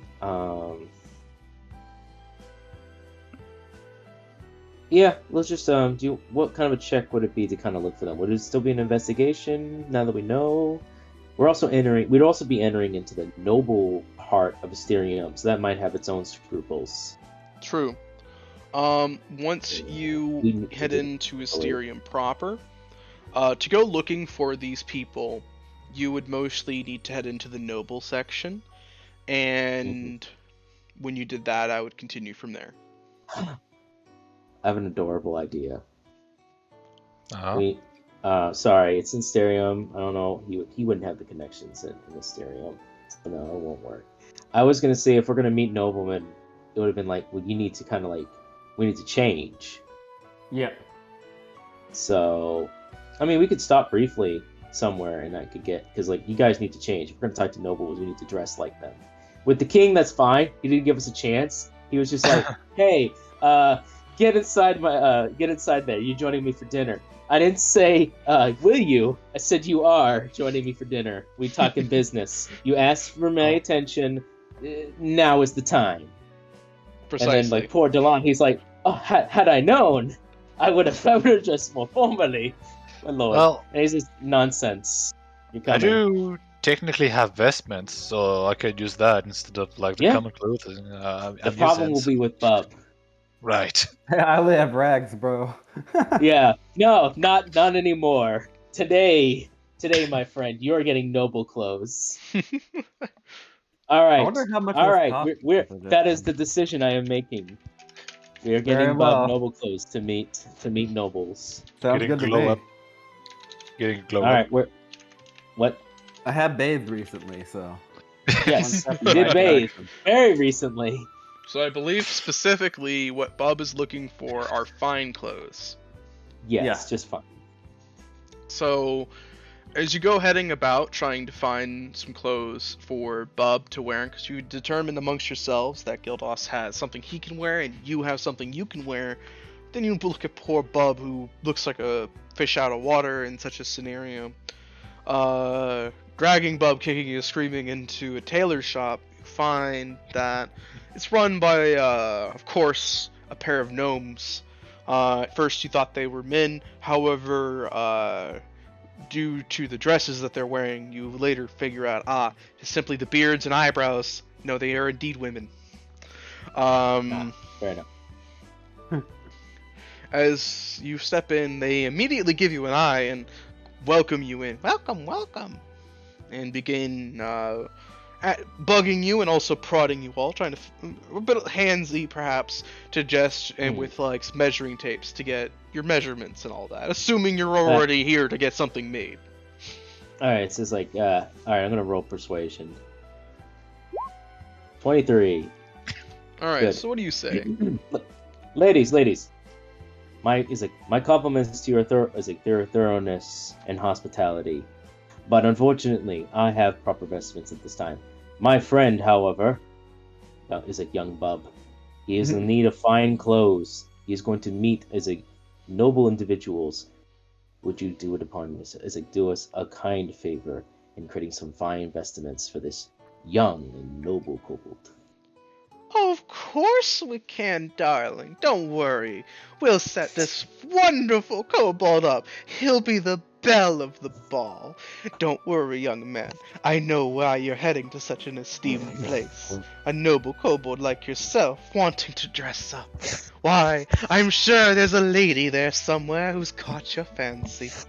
Don't worry. I know just what will catch their eye. And Bub's like, okay. Pretty much. So one of As the long as I look kobold, good. one of the gnome ladies takes Bub by the hand, brings him into the back room, and begins making something for Bub. The other one hops onto a stack of books and looks at you, you and Gildos. All right, so for your young boy, what would you like? So, for the young boy, his garments would perhaps. Let's see, what is roughly your budget, gentlemen, for your child? Our child? Oh, absolutely. He is rather smashing, isn't he? Shiny scales and all. Forgive us. He is not of our kin. He is, of course, a kind companion that we're wishing to make extremely presentable to a noble house. Ah, so not parental figures, but brotherly ones. Setting him up, I see. Well, in that case, perhaps we should go for the brotherly discount. Of course. Of course, that'd be so kind of you. Let's see. He taps his fingers. What's the normal price for a fine clothes, I guess? So she begins to regale you with a multitude of different levels of fine clothing, as well as extra bells and whistles they can put on it, type of thing, to make it more showy or Only more if comfortable I and all that. wear bells and whistles. Only if She- it's literally covered in bells and whistles. Yeah, that's what I'm saying. That's an odd request, but if you mention it, she says I'll they do can it. do such a thing. That'd be a terrible idea because I couldn't stealth with them. How funny Yes. would it be though? But overall, she begins telling you about multiple things that they can do to make it more fancy, to make it a little more resilient, to make it where to give it extra pockets and like multitudes of things. She tells you that the cheapest fine clothes they have would run you about 2 gold. 2 gold.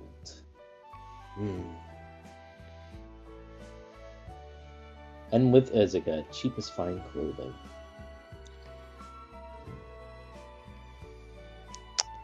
Actually, I would know like more or less the rates of like most. You would, as a trader. Right? So, with an inside check, would I be able to tell whether they're ripping us off or not? Roll insight. 9. Gildos, she's not ripping you off. 2 gold Right. is definitely the cheapest going rate for fine clothes that will allow you to be at the courts type of thing. However, if you spent more, it would be good enough to be seen wearing around kings. Right. Well, I'll speak up and say, well, 2 gold is fine as we can just easily split this up. I suppose it depends on how Truthfully, prestigious we want Bub to be. Truthfully said, I don't see him as inquiring himself. If I were to truly do a noble pastime to meet kings and queens alike, we would do an entirely new set. It is the proper way. It is the righteous way. However, fine clothes or vestiges make the man. Therefore, it should be fairly resilient. That is my only concern. Understood. So some resilient fabric that stretches, but perhaps doesn't tear, and has a accommodating room for tails and will not chafe on the scales. Indeed.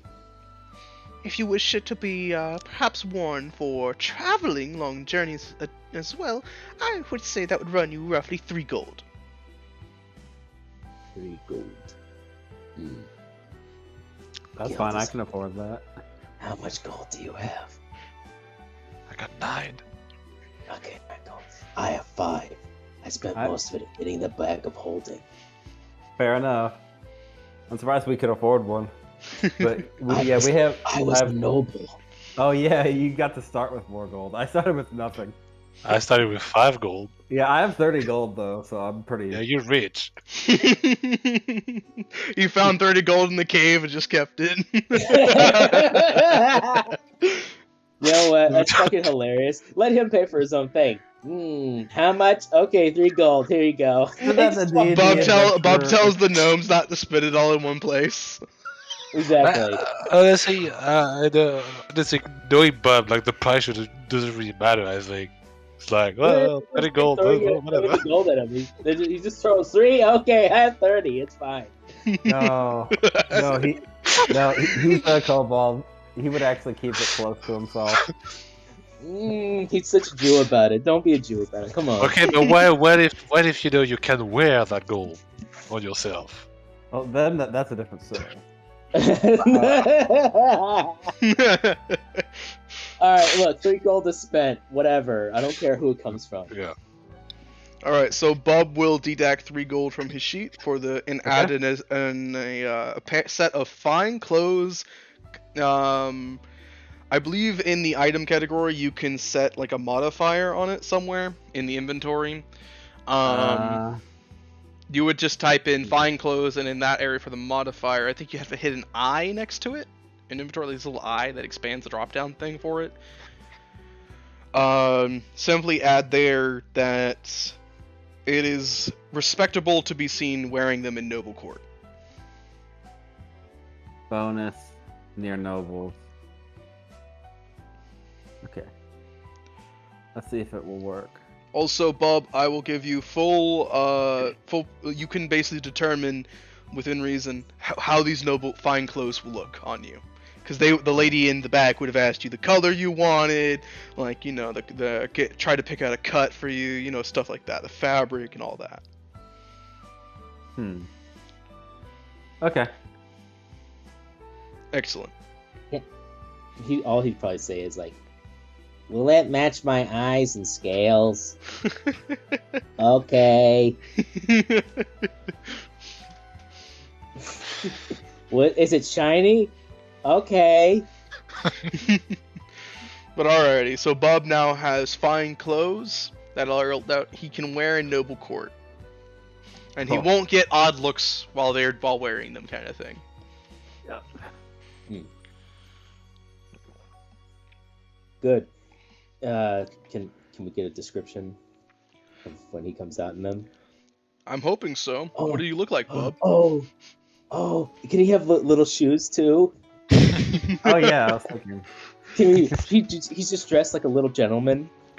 No, yeah, that's what I was thinking with a bow tie. Yeah. Yeah.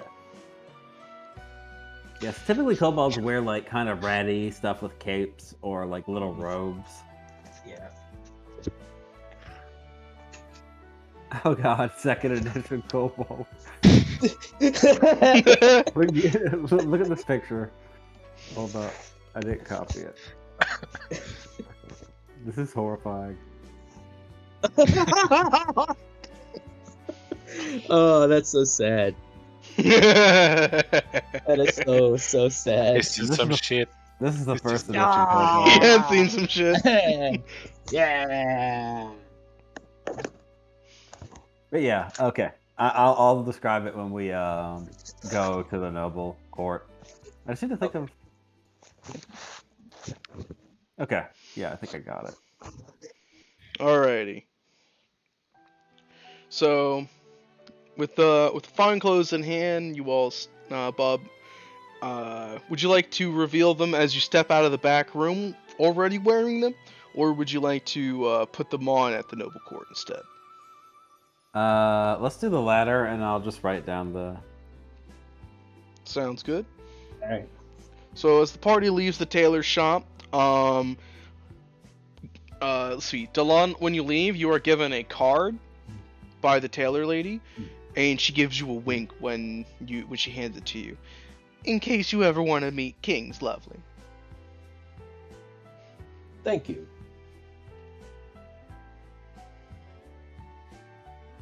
All right, and now Got some what does digits. the party get up to?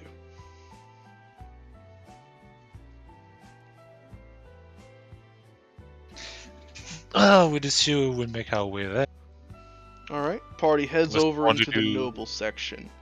As you head to the noble section, you find that there are red-robed mages at the gate who stop you. When they see your bands, however, they nod and open the gates for you. And when you head inside, you find that everyone here is dressed phenomenally well, and for better or worse, every noble family's house is clearly marked with both an emblem and a name. Well, should make things easier then. Should. But certainly a lot of houses. So, I would imagine if the placement is much like the court, we'd find them, well, up there. Let me Upon see. to further down, well, further up the street, probably. So as you begin heading up the street, heading in that direction, you pass by several merchant houses, it looks like people who got their wealth from being merchants or craftsmen, and then eventually arrive at more intricately designed symbols. They look older, more old-fashioned in their symbolism, and most of them seem to be tied to nature or elements. The houses also look very old, but also very grand, much bigger than the other ones, and also looking like they were made from older material. Grander, but perhaps less showy, all things considered.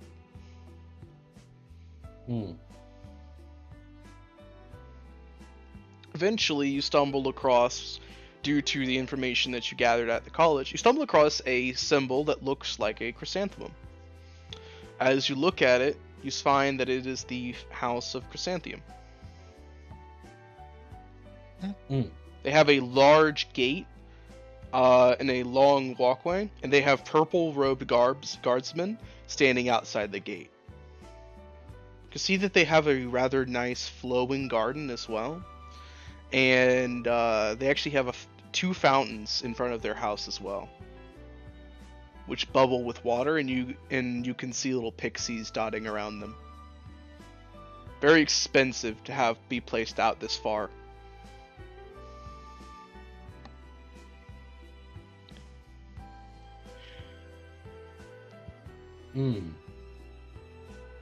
Quite the expensive terrain.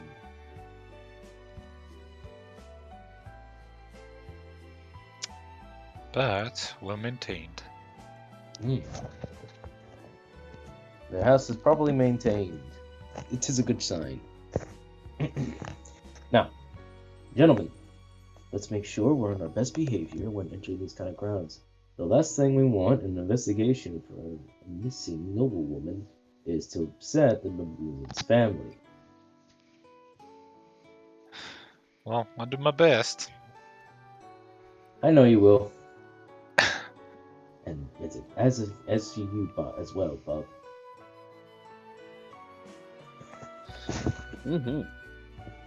All right. As Delon, I will, I guess, vote. Alright, so Delon, as you approach the gate, you see one of the purple-robed mages hold up a hand to you, and then immediately lower it as you come to a stop. Halt. What business do you have with the Lord and Lady of Chrysanthemum? 'Tis on the business of the greetings. I am Delon Asilius Gilame. These are my counterparts, Sir Gildus and Sir Bub, Druid of the Blue Dragon. We are in service to the King of Asterium, looking into an investigation on behalf of the Chrysanthemum family.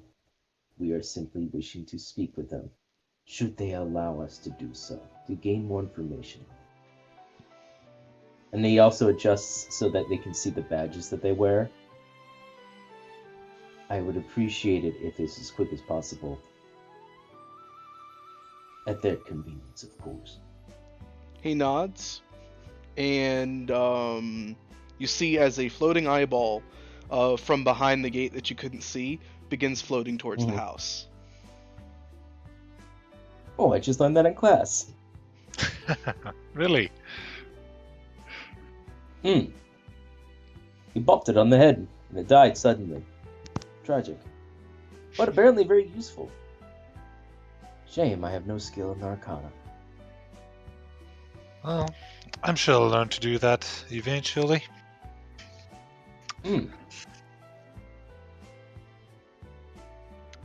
As you're talking amongst yourselves, eventually the gates open and a butler comes stepping out of them. He gives you all a bow, his eyes mostly focused on Delon. And you see that it is a drow butler.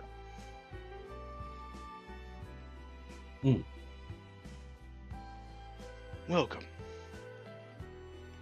My lord would of course like to see you. Thank you for taking the time. He nods. Please, guys. Turns around and begins heading towards the small manor of sorts.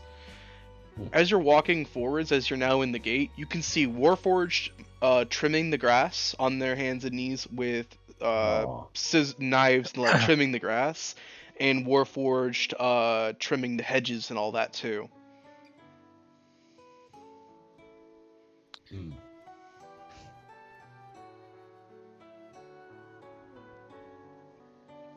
As you reach the front door, the butler nods at you, opens it, and you find that there is a rather slightly portly looking old elf with a long white beard.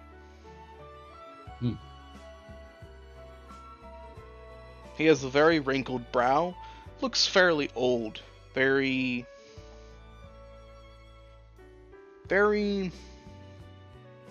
Old.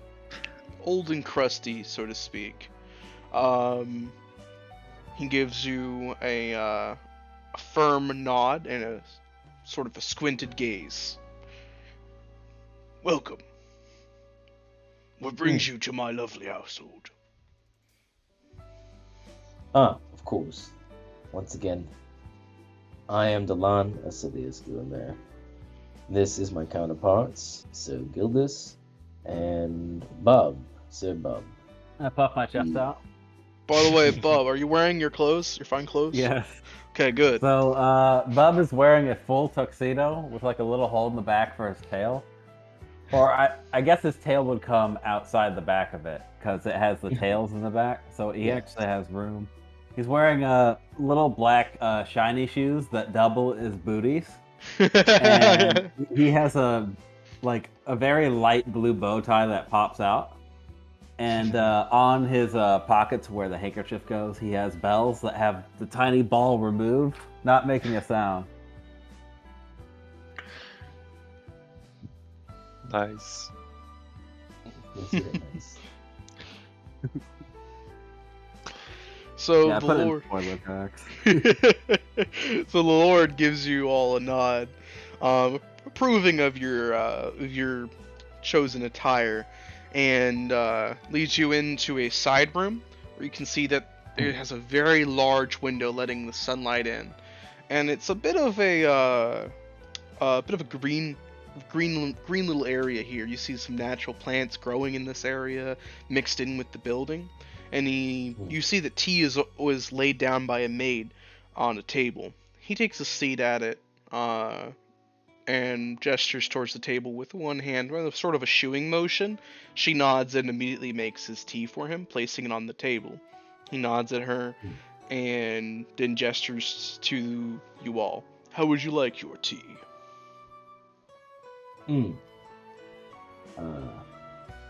Warm. Is it warm, if you'd be so kind? No sugar or any such. It would be just fine as itself.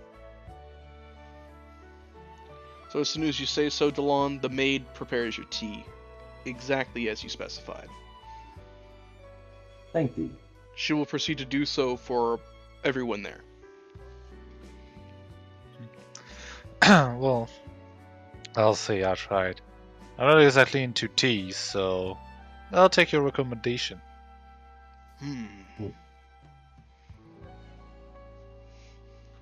Do you enjoy coffee, perhaps? That'll be more like it, yes. Excellent. Do be a dear and bring the gentleman some coffee. She nods and quickly returns with some coffee instead. Alright, we'll just take it black, like some sugar. Boom. Alright, so she prepares it exactly as you specify, Gildas. Yep. Afterwards, he very dismissively shoos her off and she nods, leaving, without a single word spoken. As he simply stirs his tea, he looks at you all. So, do I hear this right? Lord Asterium asked you all to look into my daughter's case. That is correct, sir. I see. How goes this investigation? Well, we have made certain discoveries, but truly, we wish to know. I felt it was best when we felt it was best. He gestures at him. That we know this Eleanor, Lady Eleanor, better.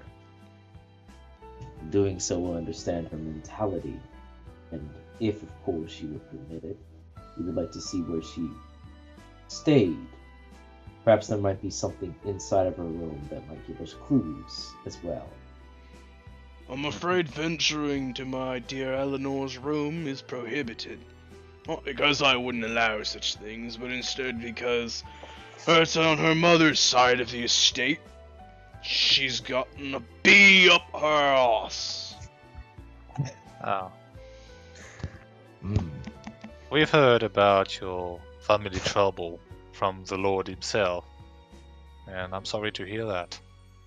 It's of no concern. She gets this way whenever I deny her the ability to add more woodlandness to my estate. Woodlandness? That's a word. He's very dismissive of nature, as you can tell, Bob. He's very dismissive of a lot of things, honestly. But more importantly, that is the one thing he's most dismissive of. Right. I don't quite know why she's wanting so much of it. We left that life behind, but I suppose you can take the wood elf out of the forest, but you can't take the forest out of the wood elf. Ah, That makes sense. It should Forgive me, be though. Wait, looking at. Yeah, go ahead. yeah, is he a high elf or a wood elf? What's going on? Yeah, I was going to ask. Yeah. As you look at him, he has very long white hair that is immaculately taken care of and very pasty skin. That's Borderline pearlescent skin. Right, so that's high elf. Indeed. Alright, Delano will ask. Then, forgive me, my lord, then pray tell, you said wood elf, is her mother not high elf as well? I'm afraid not. She wasn't given the blessings of her parentage, instead having an unfortunate effect from the wrong breeding. However, she's a beautiful woman all the same, and I married her due to the connections her family brought. I see. Sir, is Lady Eleanor your only child, or does she have siblings, perhaps? Oh yes, she's the only child we have. And as of currently, I don't foresee us having another one. After all, it took quite a while for Eleanor to come of age, and then she spent quite a lot of time at the college, choosing to study in multitudes of classes which costed extra resources. I told her potion making was enough. After all, that was the class we picked for her. However, no, she wanted to learn more. What, pray tell, Did you pick did for she her? want to learn? Yeah, I'll defer you on that, Gildas. Huh, right. Because yeah, I'll say ask that and say, does she not get to choose which class to attend? Of course not. Our family is in the business of magic, dear boy. When it comes to sending our children off to study, we make sure they gain a new scholarship that would be most beneficial. We pay attention to the changing tides of fortune, and we make sure that our next heiress learns the benefits and the potential costs of the potentially future market. In the last few years, potion making has been on the rise, and potions have been seen as a nice alternative to more costly ritual type of procedures.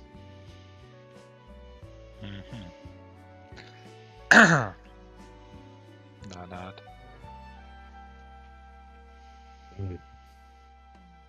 Pray tell, what else did she study, my lord? Oh, sorry. No, yeah, no. It's fine.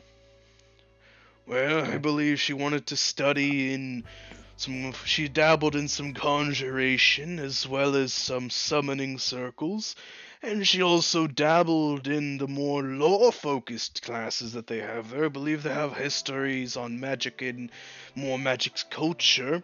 She seemed especially fascinated in the Savage Lands and how they're so wild and mystical.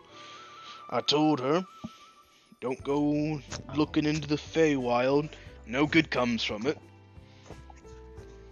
A clearer picture is starting to be made. Yes, yes. I think it Oh was boy. something like this, but dang. Yeah. Oh boy. That's a piece of work. Yeah.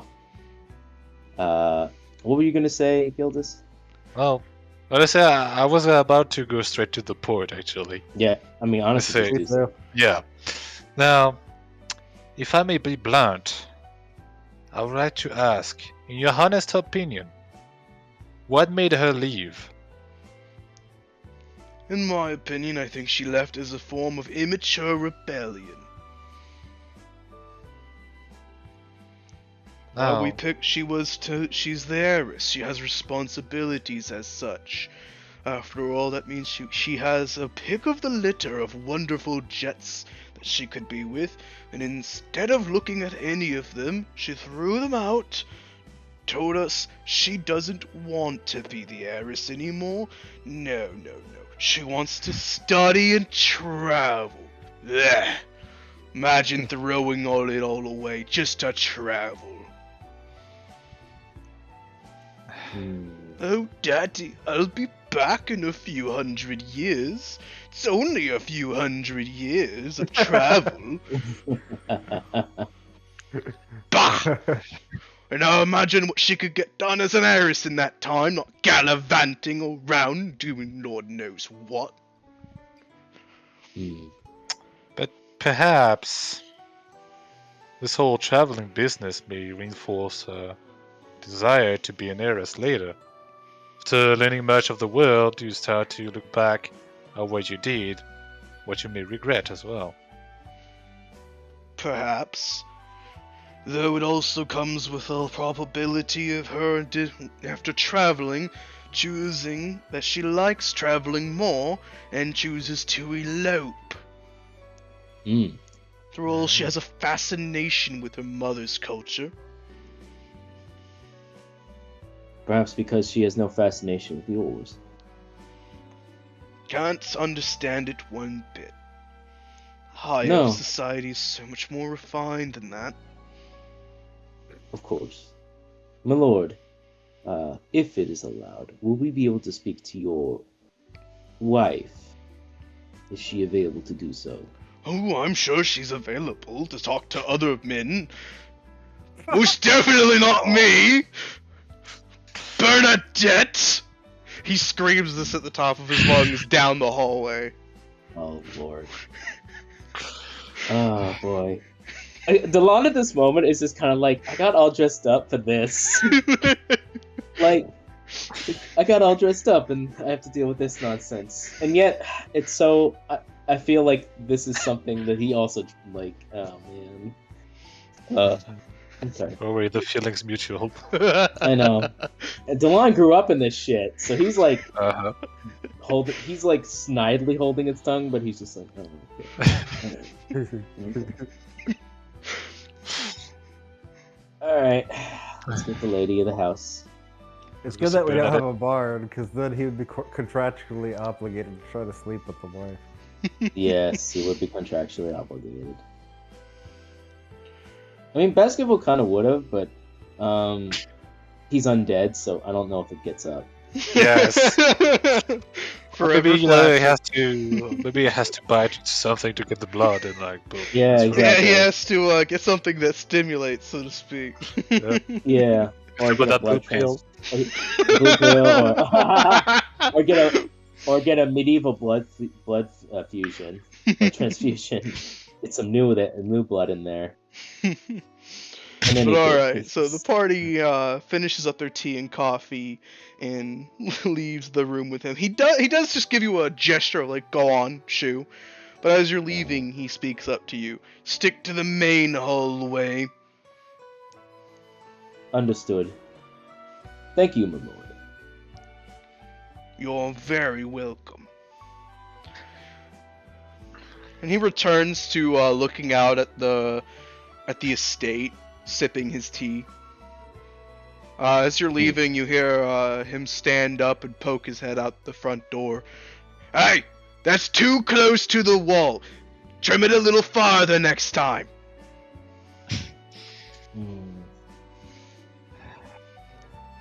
As you head back into the main area, as you're sticking around, you see actually a portrait of their family, so to speak. You see as him a bit younger looking, not as much of a pudge, and a beautiful wood elf done in a beautiful flowing dress, with a high elf girl wearing a very frilly dress with a crown on her head and a little scepter that she holds in two hands. She looks very confused in the portrait. Yeah, she's a little kid. She doesn't know shit. The wife, though, doesn't look unhappy in that picture. She actually looks rather happy. I see.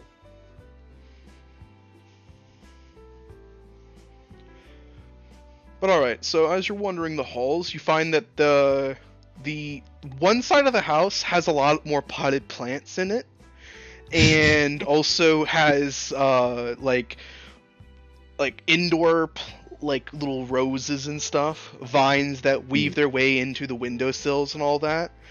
And the other side is more marble and more like stonework, with a few plants here and there, but much more like the plants are there to lighten the room, to make it more lived in feeling. Whereas here it feels like the plants are part of the building.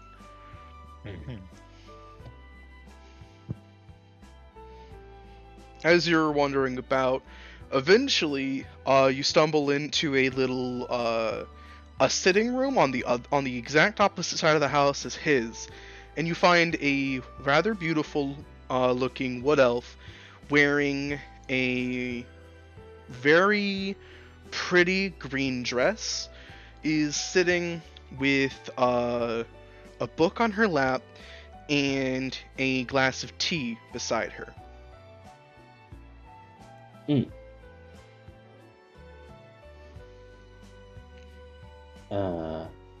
I will approach, gently bowing. My lady? She simply turns a page of the book. If you are looking for Eleanor, I know not where she ran off to. I see. I understand. But pray thee, I was not in Isaac at this time. I'm sure. I'm more interested in hearing about this situation more than anything else. Could you describe to me Eleanor, her personality, her quirks, her desires? These things are far more interesting than where she is this present time. That will come later. She gives a small sigh, closes her book, lays it on her lap, and simply looks up at you, placing two hands atop the book. You are not what I expected from an inquisitor. Where's your red garb, and why do you care so much about her interests? My name is Sir Ancilius Guillemere. These are my counterparts, Sir Gildas and Sir Bub. I pop my chest out. Druid to the Blue Dragon. We were asked upon the King of Asterium to look into this matter. Which time that to look for your missing daughter. I see. It is of my fullest interest to make sure that she is located and returned henceforth. I see. Well then, if you're wondering what she is like, she is smart, curious, genteel, helpful, but also can be a bit too honest for her own sake. I see. Tell me, she is talented in magics, correct? Oh, exponentially so. Good. And I believe your husband mentioned this, but he also stated that you and him had a disagreement of sorts. She had a disagreement with her father of sorts. Indeed. She was to travel, and he, for better term, declined. Indeed. What was your say-so on that matter?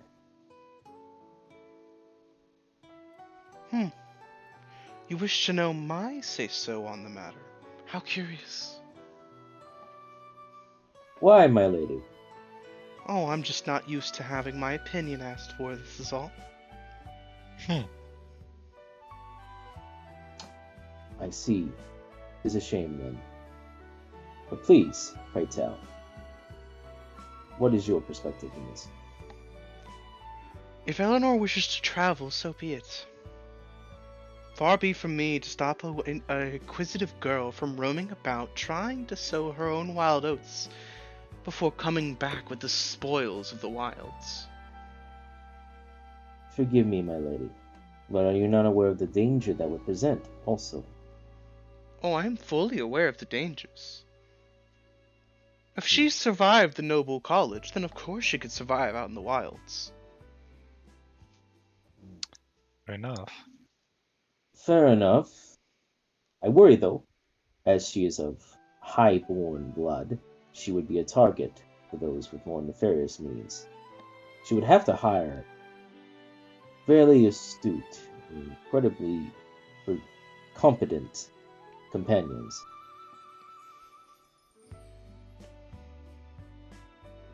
She gives a rather mysterious smile. And why do you think she would have to hire such powerful and astute companions to guide her?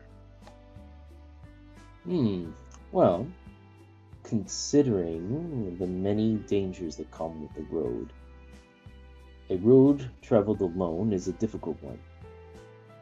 He said, when Dalan says this, his eyes almost drift for a moment, and then he comes back, almost with a bit more confidence. I'm gonna roll persuasion for this, just because, Alright. you know, why the fuck not? I think that's pretty good. 24. That's very good. Very good. Alone is a difficult journey, but together, one can discover something about themselves that, from perspectives, they not be able to. It is through that we acquire the skills enabled to lead us towards our own destinies, or, in other fashions, better understand ourselves. But we must be very careful in who we compare ourselves with. Choose wrongly, and they can take advantage of our naivety. Choose wisely, and they can be best allies, good friends, or even something more. It's all part of life. But my feeling on that would be, of course, if she had found individuals that would make sure that she did so in the proper manner. But as you said, my lady, he nods. That is none of my business. My only insurance is that I make sure that she is properly found and returned to this manor, and make sure the matter is resolved in a form that meets the contract we have been given. She gives a nod and closes her eyes. I see.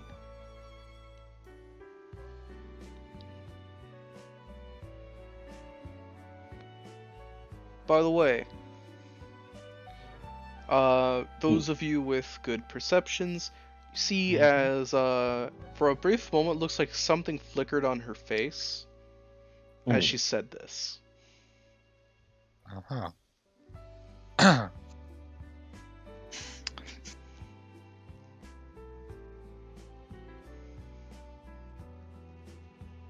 So there'd be like possibility to learn more, man. And so, because like, I feel like it's a bit out of place to actually ask. You could roll insight, try to get a feel for her on something about it. There you go. Yo, good Very for nice. you, man. So Gildos, as you see that You've been flicker on a on her roll. face, and look and hear her say "I see," the tone of voice is not sincere. And it's almost a forced "I see," closing of eyes, but the flicker of a frown on her face as she does so, at the mention of bringing her back here.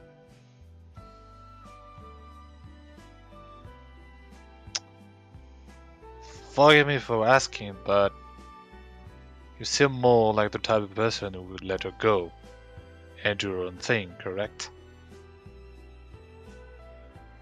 She opens her eyes immediately, looking you dead in the eyes, Gildas. Perhaps. Now, it may be out of place for me to say that, but given the picture we have, bringing her here would only benefit your husband, in a way. It would benefit the house, which would of course benefit Asterium.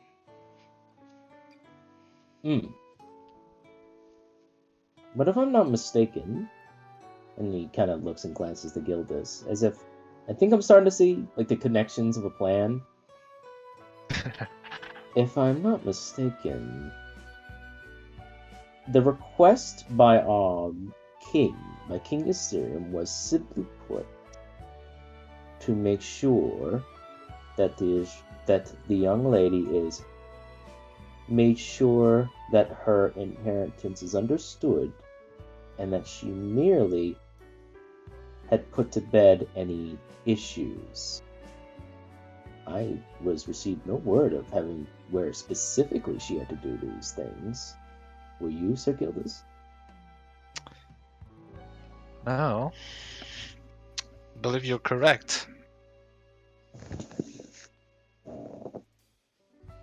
Therefore, if I'm to understand elvish nobility, if I may presume to do so, the place in which that also means that as long as the responsibilities are understood by the heir to be, the parental figures don't need to necessarily agree, as long as the noble business is carried forward and the responsibilities are met. If I am correct, your ladyship. She gestures to you with her hand in a way that says, like, go on. Therefore, truly and surely, one would only need the permissions of partnership of the household for her to accept. At that point in time, if she's accepted of her role of an eventual heirship, there's no issue. It never said she is ignored. Does she have to promise to come back or go? Merely acceptance. When and where, of course, she chooses to honor that agreement is a completely separate matter.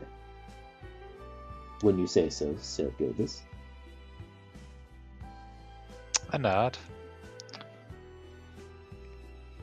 I mean... So really, to honor our contract, we simply just need to alert to her and ask that she just agree that she is the heir.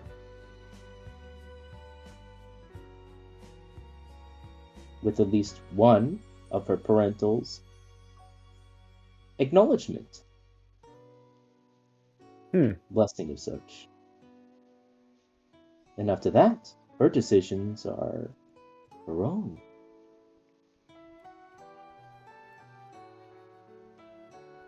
The lady has a mysterious smile on her face, seeing how you're communicating to her, Delon.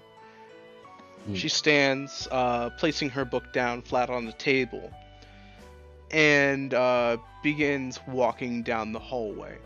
She looks over her shoulder at the party as if a single glance to come this way. I walk over and I give Gildas a gentle nudge and a wink. Right, well, yeah, let's follow. Honestly, I kind of love the partners in crime, Gildas and Delon Right. have. Yes, me too. It's good. Like the alliance. Oh man, it's like it's turning into a little bit of a headache though. Oh, it was. Like, Oh, man. I mean, it's all about convincing her and all that. There's Yeah. also, earlier the bit about the secret societies and all that. And you have to remember she gave me a card about that. So I'm like, Yeah, there may exactly. be more, that we don't know. Exactly, of course. Yeah. So the lady leads you down the hallway and up some stairs to a room that has flowers hung around the door frame and a name written on it that reads Eleanor. Hmm. With a single Oh. chrysanthemum on the door itself. Hmm. A real living one. In here you will find her room. Now, if I may be so bold, boys, may we speak within her room in private? He nods, and he gestures for her to be first. She nods Of back, course, my lady. and you see as she reaches into her cleavage and retrieves a key that is around her neck. The cleavage of Holden. It is. It's true. Dalan's cheek dust pink. It's very easy to see under his white skin. On his white skins. Oh yeah, isn't like there's this whole thing where he wants to find a wife? I forgot about that. So she retrieves the key, unlocks You the forget door. his labor of love? Along with the king's slave. To prove himself as a valiant hero. She opens the door and steps inside. As you enter the room, you find there's a large window that has a balcony that is on the back of the house. You find the whole room is filled with flora and fauna. Just as much so as the main room she was sitting in. She closes the door behind all of you and brings a finger to her lips as if to keep quiet. If I might make a request, Sir Dragonborn. Yes, my lady. I'm listening. I am well aware that the White Dragonborns go out of their way to help people, as well as attempt to establish certain areas of peace, but also do wish to do the most good. May I make a rather bold request? In my experience, my lady, those are often the most required. Excellent. My request to you, Sir Dragonborn, and his traveling compatriots is to, within the realm of your contract, please respect my daughter's wishes. I fully trust and believe she will return when she is due and ready. However, convincing her father of this, as well as other nobles, is proven rather difficult. They desire a more secure output. Letting her roam about is insecure. It leaves a loose thread that is not tied at the end.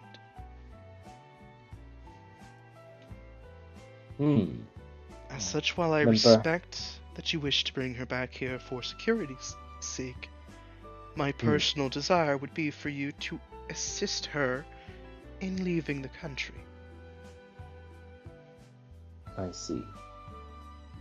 You mentioned strong and astute traveling companions. I see quite a few strong and astute traveling companions right here in this room.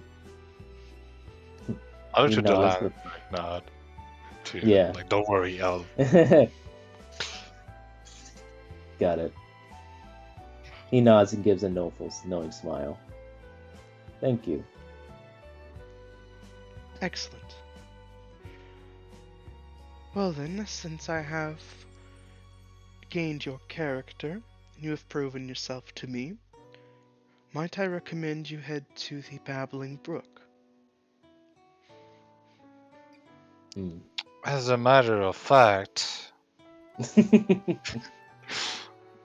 I know it might be improper to say that here, but I was going to make my way there eventually today. I see.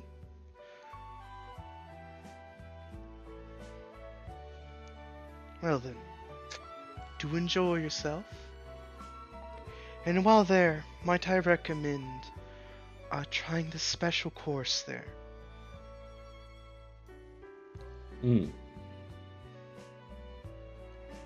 If you are proven to be trustworthy, you might receive a certain gift. Said gift is a card. Oh, actually, as she says that, I'll step forward and say, might it be this? As you show the card, she actually gives a surprised blink. Oh. Well, then that speeds up the process, then. Well, then since you've already received the card, I recommend you head to the Cantankerous Bard instead. When you arrive there, ask for a gentleman. The gentleman who owns the establishment. And very carefully show him the card. I recommend doing so in a rather subtle fashion.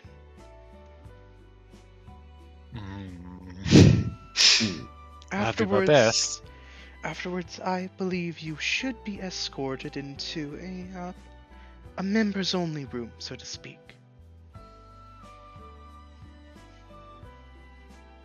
Right. In there you may find dear Eleanor. For all this is where I told her to go, as they have a good grasp of moving things about the city unseen.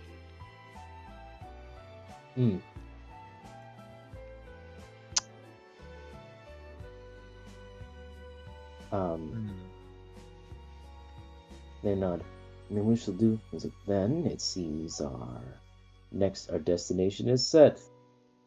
Let us find Eleanor and gauge her next role.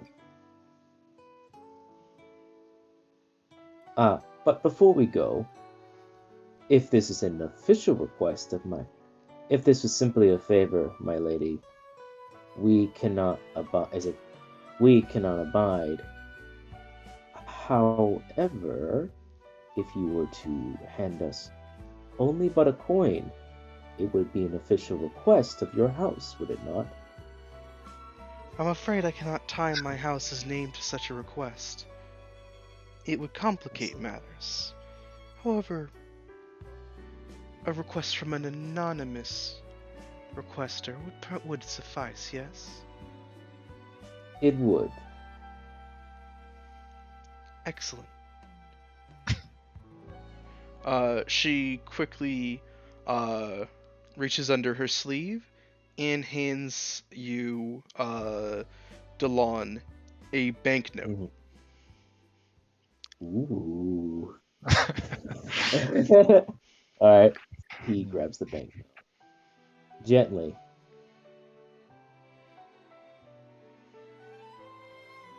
Should you succeed in escorting my dear Eleanor to what she wishes to do,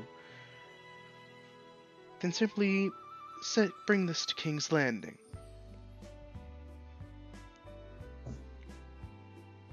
When I hear word from Eleanor that she has succeeded in her escort, I will transfer the funds.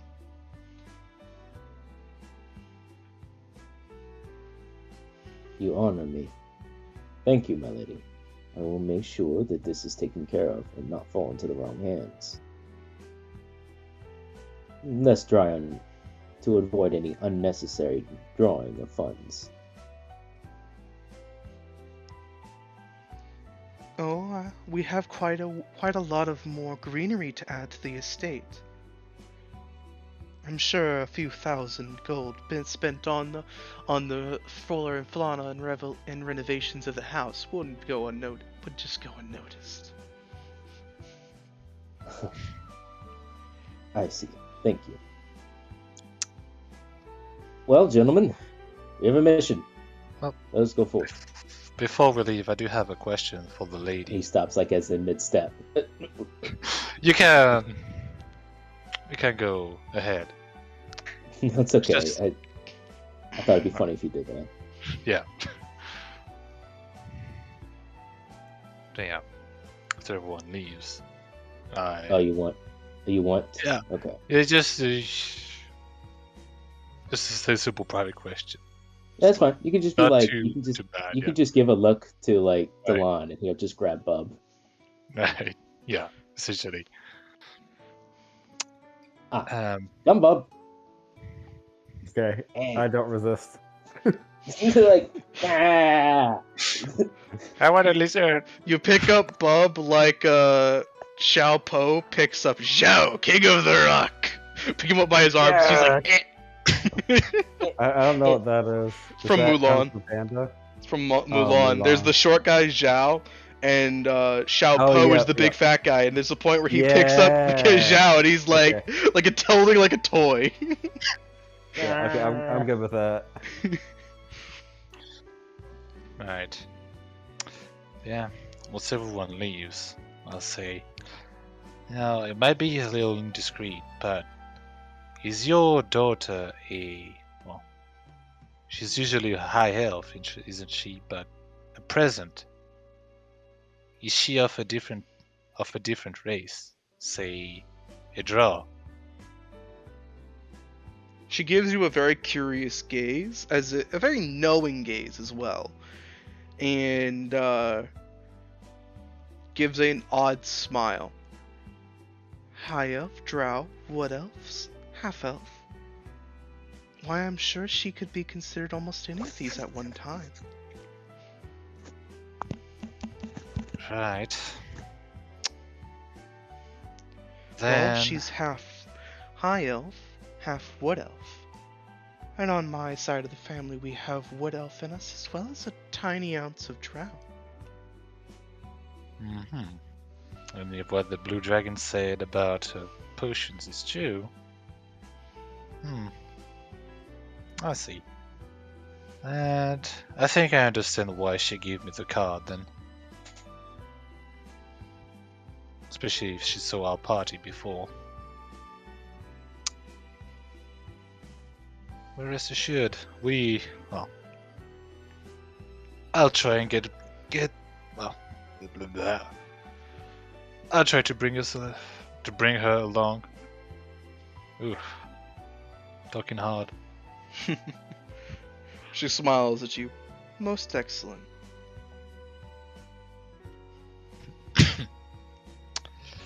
Well then, we have a tavern to visit. So, I'll excuse myself and leave the room. So shortly after, as you're all heading down the stairs, on the other side, there's a clear line, by the way, where the mansion has a different level of quality between being more like stone with nature and being more nature-ish. On the other side, on that side of the stairs, there the elf lord is over there. He's glaring at the woman as she comes down with the three of you. Well, that was quick. She just gives him an earnest smile. Oh, don't worry, dear. They were not up to par. They don't have the stamina. I bet not. Just shake my head. Alright.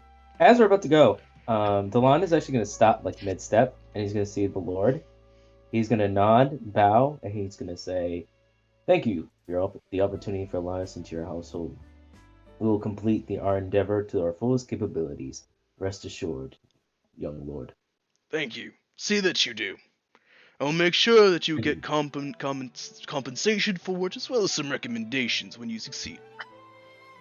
Greatly appreciated. In addition, if I might say so, my lord. And he leans a little bit closer, and he whispers specifically in Elvish. It's only he gets to hear. Is it only here that hears this? Luke is like a kindly get that stick out of your ass. Treat your house with some respect. And this one is like, and you might be respected by your wife again.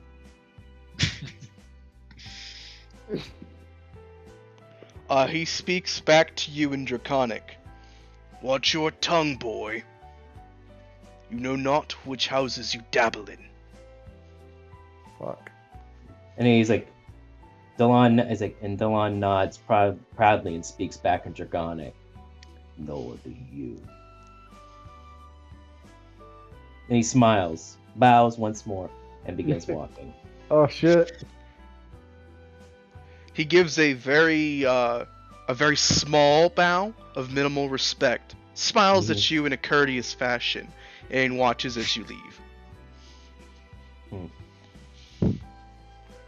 Yeah. As soon as we're outside of the house, Delon exhales. And I got all dressed up. How shameful. Why, you look Come. great. As do you, young pup. Thank This you. This is spiff as a whiff. If this were a video game, I would try to get both quests rewards. As would how I. roll. That's how I roll when I play a video game. I play a paladin and then I get both rewards. That's how I roll. I know. I feel that. You need to complete both sides. I mean, Totally get it's it. technically possible to get 2 out of 3 rewards, but I will tell you it's impossible to get all 3 simultaneously. Yeah. Fair enough. Let's save that for New Game Plus, so to say.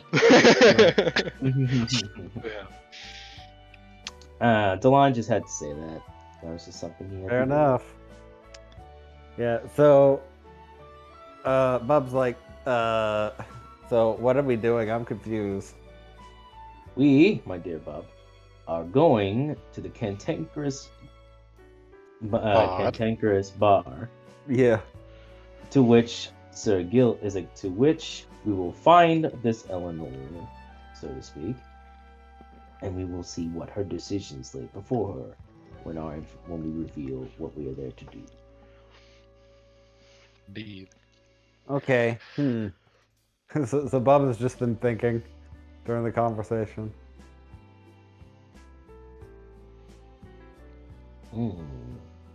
He says, I don't like the dad, but it's not good that she ran away from home to avoid her duties. It's like she ran off on a job. Indeed. Which is why we will see what she does next. Okay.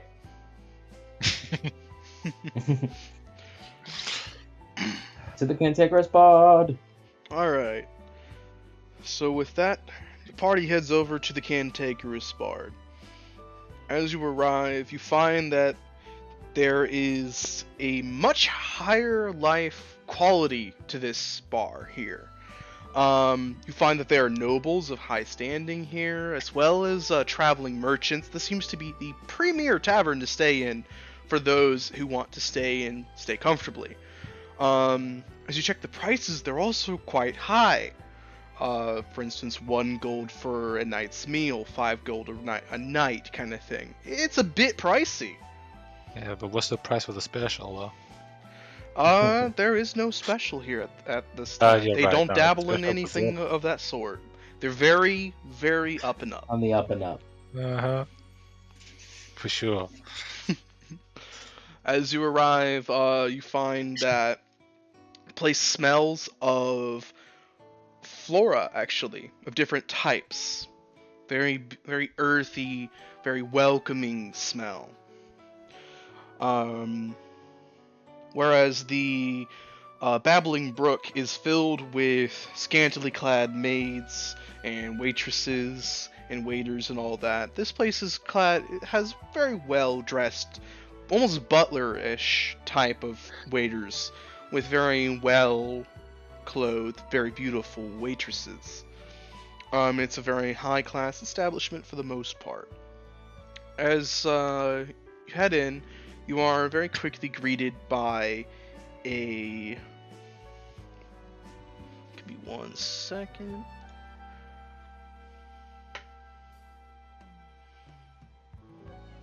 Hey, hold on. So you're very quickly greeted by a green dragonborn.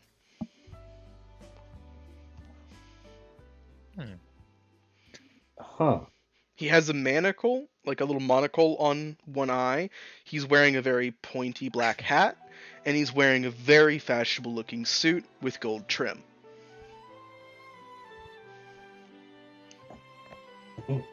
Welcome, gentlemen, to the Cantankerous Bard. He does a very showy twirl of a walking stick and gives you all a wink. You can see a flute on his hip as well.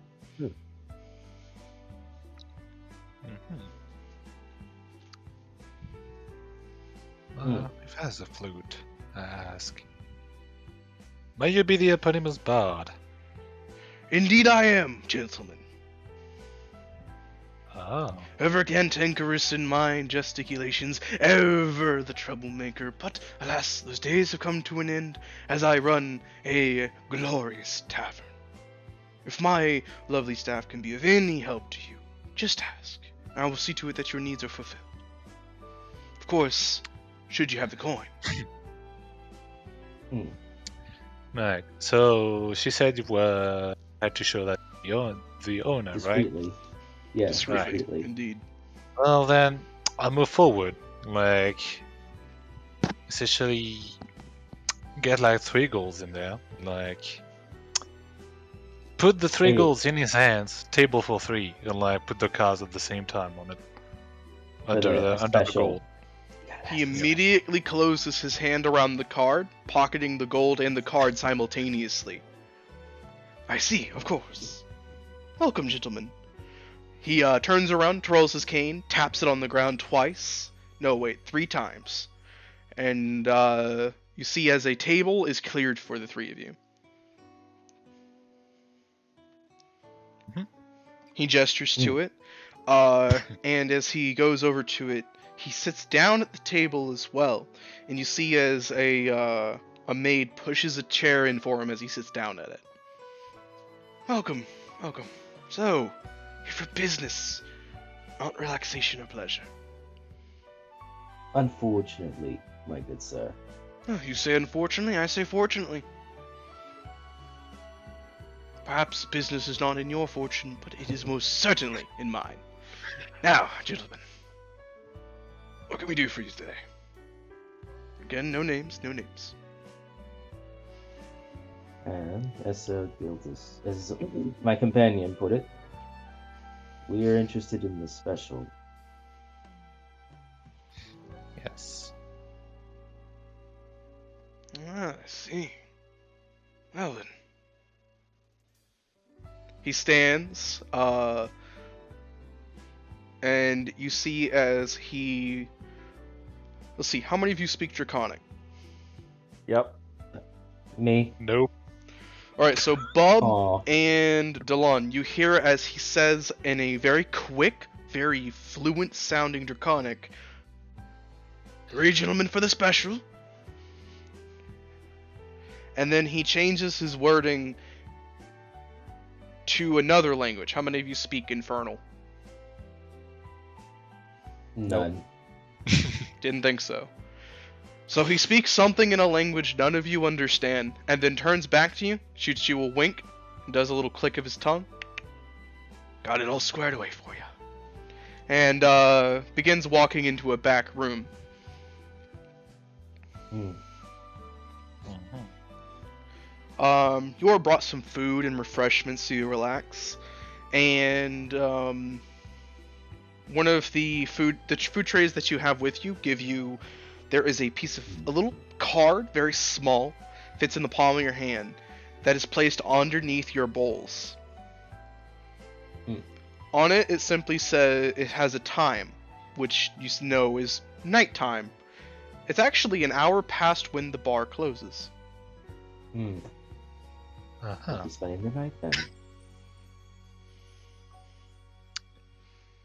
So much for being reputable. Alright, so as you enjoy yourselves until that time, he closes Actually, you up. know what? Go ahead. Let's do something productive during that time, shall we? Yeah, Alright. I'm gonna. I agree. Yeah. Since we're doing that, I'm just gonna take like the book of like Iggy and all that, and like the book I borrowed from the dwarf mage, and start to basically cross-reference like what's missing, what's still there, and all that. Try to understand like what it was doing. Alright. roll me an Arcana check. And for entertain, and let's see, I can help him if you want. I don't know much, but I can know a little. Yeah. And poor Dalan, he tries. It's okay, it's the thought that counts. Yeah. What type of roll? Arcana. So that was Arcana for specifically Gildos to try to find a connection between the books that he has. Let's see. What is Delon and Bub doing in the amount of time? Because you have a few hours before the bar closes, essentially. Okay. Well, we're at a bar. I mean, Bub It's so volunteers good, to Barry. work as a waiter for the remainder of the time. I mean, if they'd allow me, I would totally do that. If they'd allow me to work. Bob, Seriously. show us a little jig, you know. Yeah. Okay. Just a bit. Nah. So, Bub, I want you to make a performance or persuasion check if you want to work at the bar. Yay, I don't have either of those skills. Hold up. Okay, show them your pretty face. Show them your dry eyes and shiny scales. Show them your skills. Show them your... They're literally the same, so I'm gonna roll performance. Oof. That's a 3! Bub, you get hired on the spot for being a blue dragon, a blue kobold who they're very capable. However, as soon as you drop one plate, your apron is taken away and you're fired. Yeah, but either that, it's either I fail immediately or I succeed with flying colors. So, Bub's like, oh well, I'll do better next time. That's how it works. So Bub just comes back to the table and goes, that's how it works. Sometimes you lose immediately, and sometimes you win completely. That's how life works. Aye. Perhaps because the blue dragon isn't there at the moment. You know. Let's see. So, DeLon, what are you getting up to in the few hours before the tavern closes? So, think of something like small that you might be able to either make some money off of, or something that you could get up to.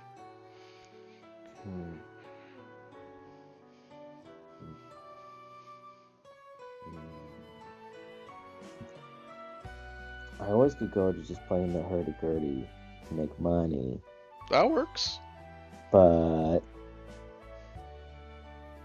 I almost want to get drunk. I would pay to see that. You'll take But- disadvantage in the next scene. I would do that. If he gets Wait, drunk Laughter. before the next scene, I'd say you have the poison condition, so now you have disadvantage on checks and You're like, rolls. Just like, look, bitch, just follow us. Just make this work, all right?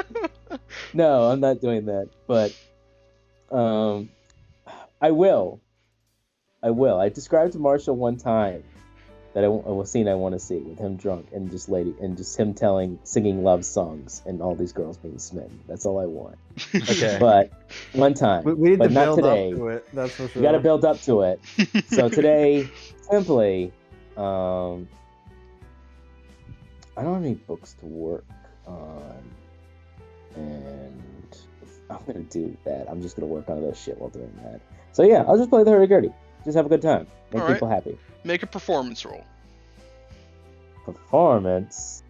What is this? This nonsense. Performance. How dare I have 4 in it?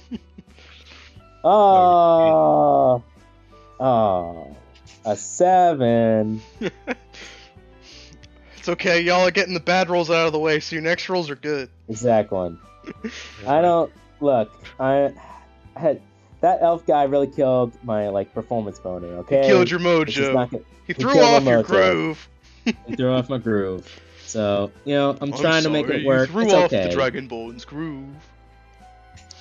Sorry. But alrighty, so, Delon, as you play your hurdy-gurdy, some of the finer folks here don't seem to take too much of an appreciation to it, but the merchants here do actually quite like it, as you make about 2 silver and 50 copper for your efforts. 50 copper hoe. I have to get up from my bed to. I do legitimately have like a bunch of like hurdy-gurdy songs that I could definitely like give you in advance if you want every time. That'd be fun. Yeah. Okay. But alrighty, let's see. And Gildon, as you're getting a 10 to cross-reference the 2 books, you find that the stuff missing was... Start to get a bit of a feel for it after you read it. The missing stuff is actually weirdly complicated for an early stage book. But as you get getting into it, it definitely seems to be handling creating more difficult slimes and more sentient ones. Creatures that can do a task, or creatures that can accomplish a simple goal. The book lists guarding places, or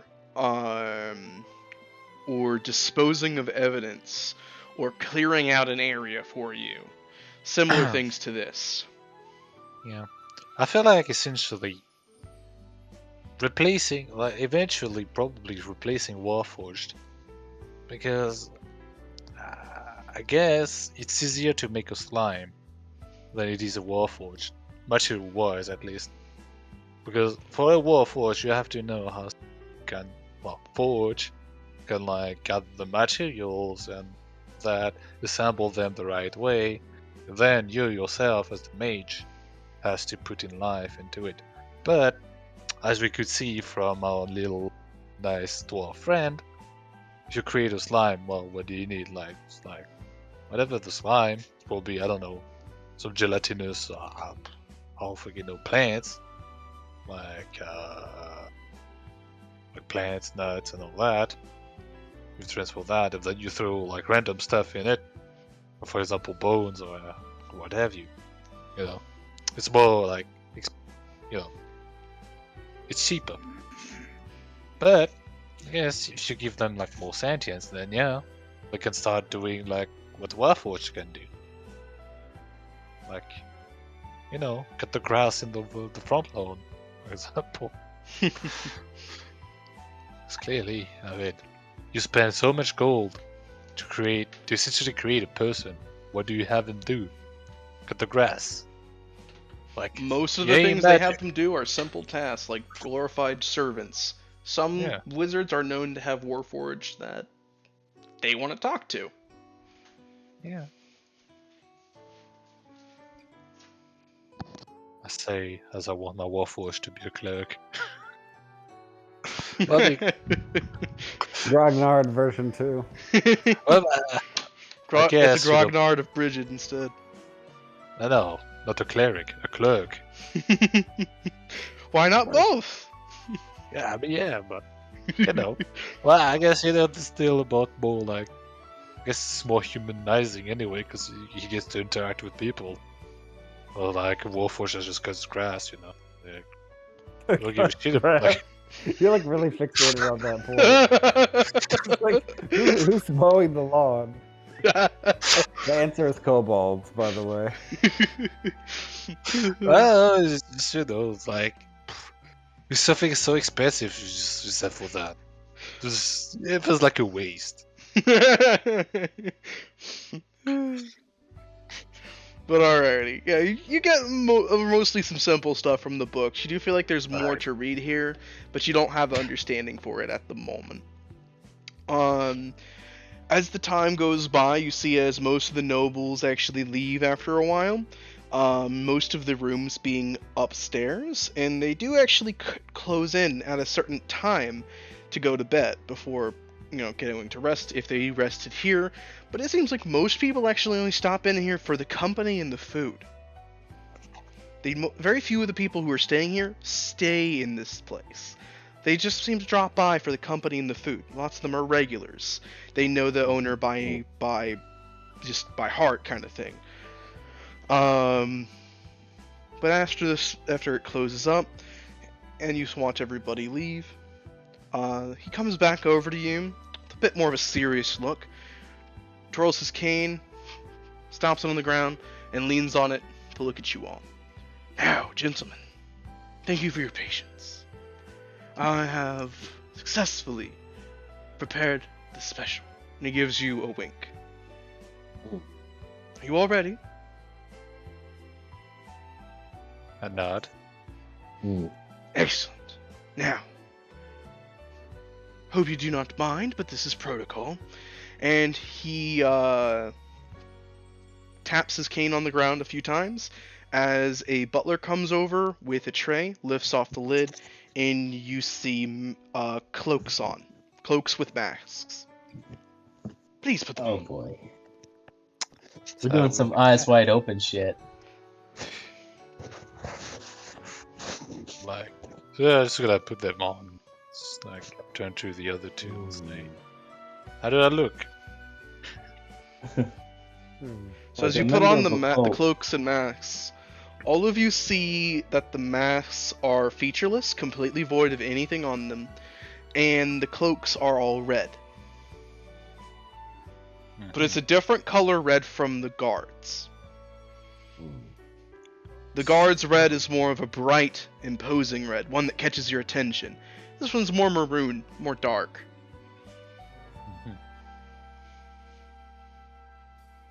And you can see at the edges of the cloaks, there is almost like a sort of a fiery sort of flow to the red at the bottom.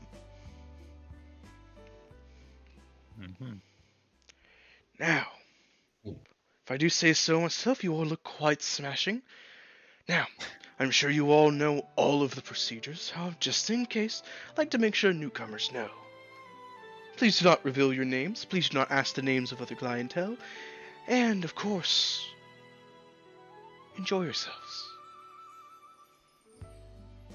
He knocks his cane on a wall, and you see as it slides to the left, revealing a dark tunnel.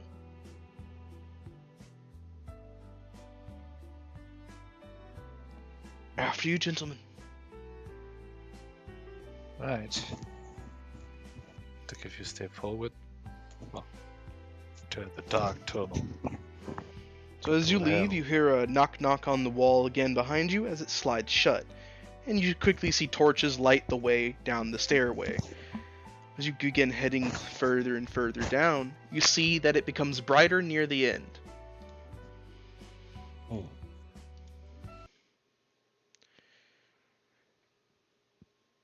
me see, give me 1 second.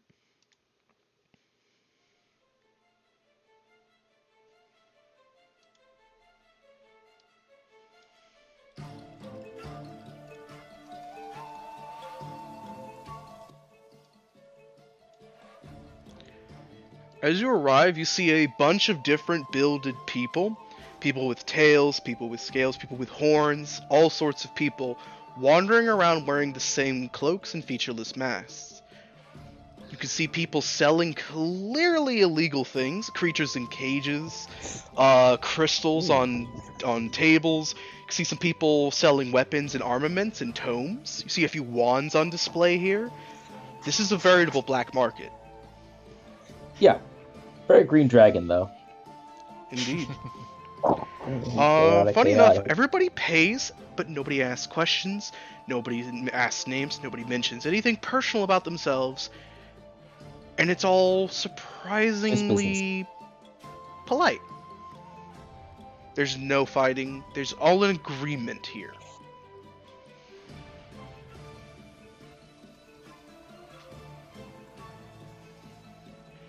Let's see. As you're all looking about, you see that this place is not only deep down beneath Asterium itself, but seems to head off into the woods leading outside the city of Asterium, from where you most likely are. It is also multi-layered. as there's this floor area, which is very clearly sort of a barter and exchange place where you can sell or buy things that you couldn't otherwise get your hands on, especially in Ethereum.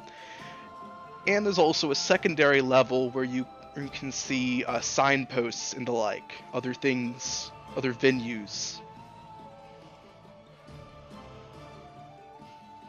Mm.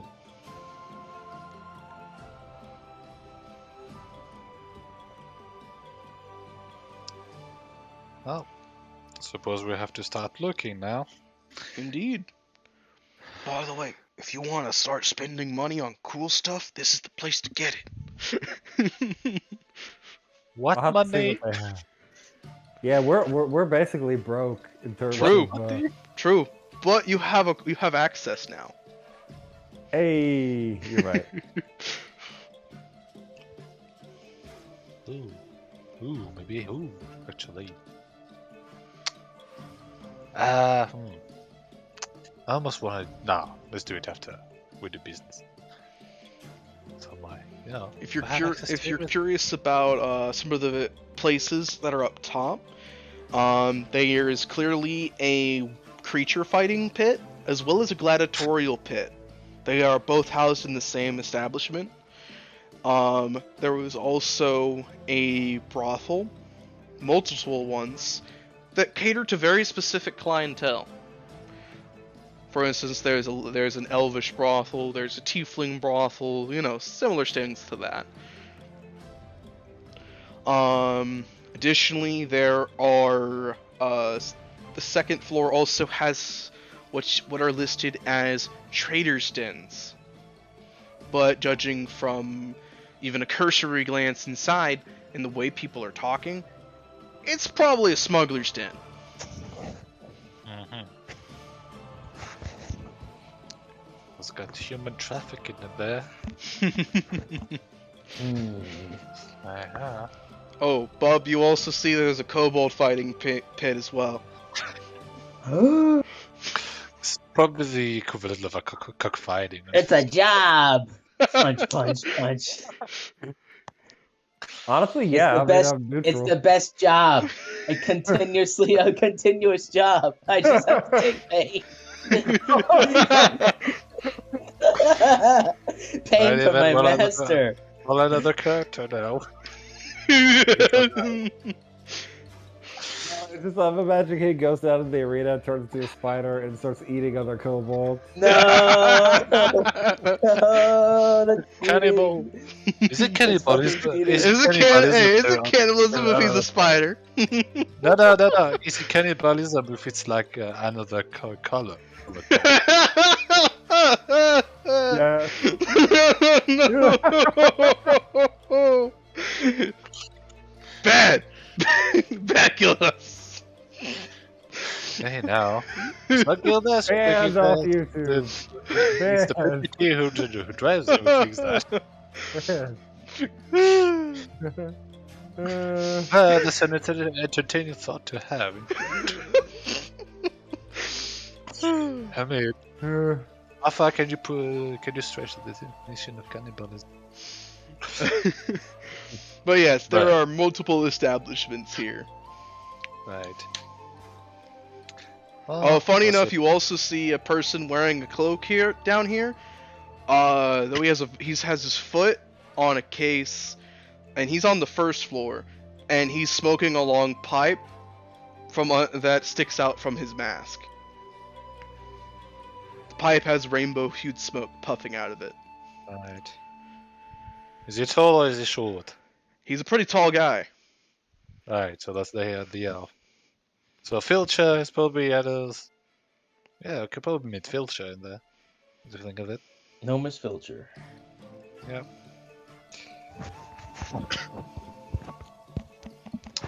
Again, yeah, that's probably where he gets his weed.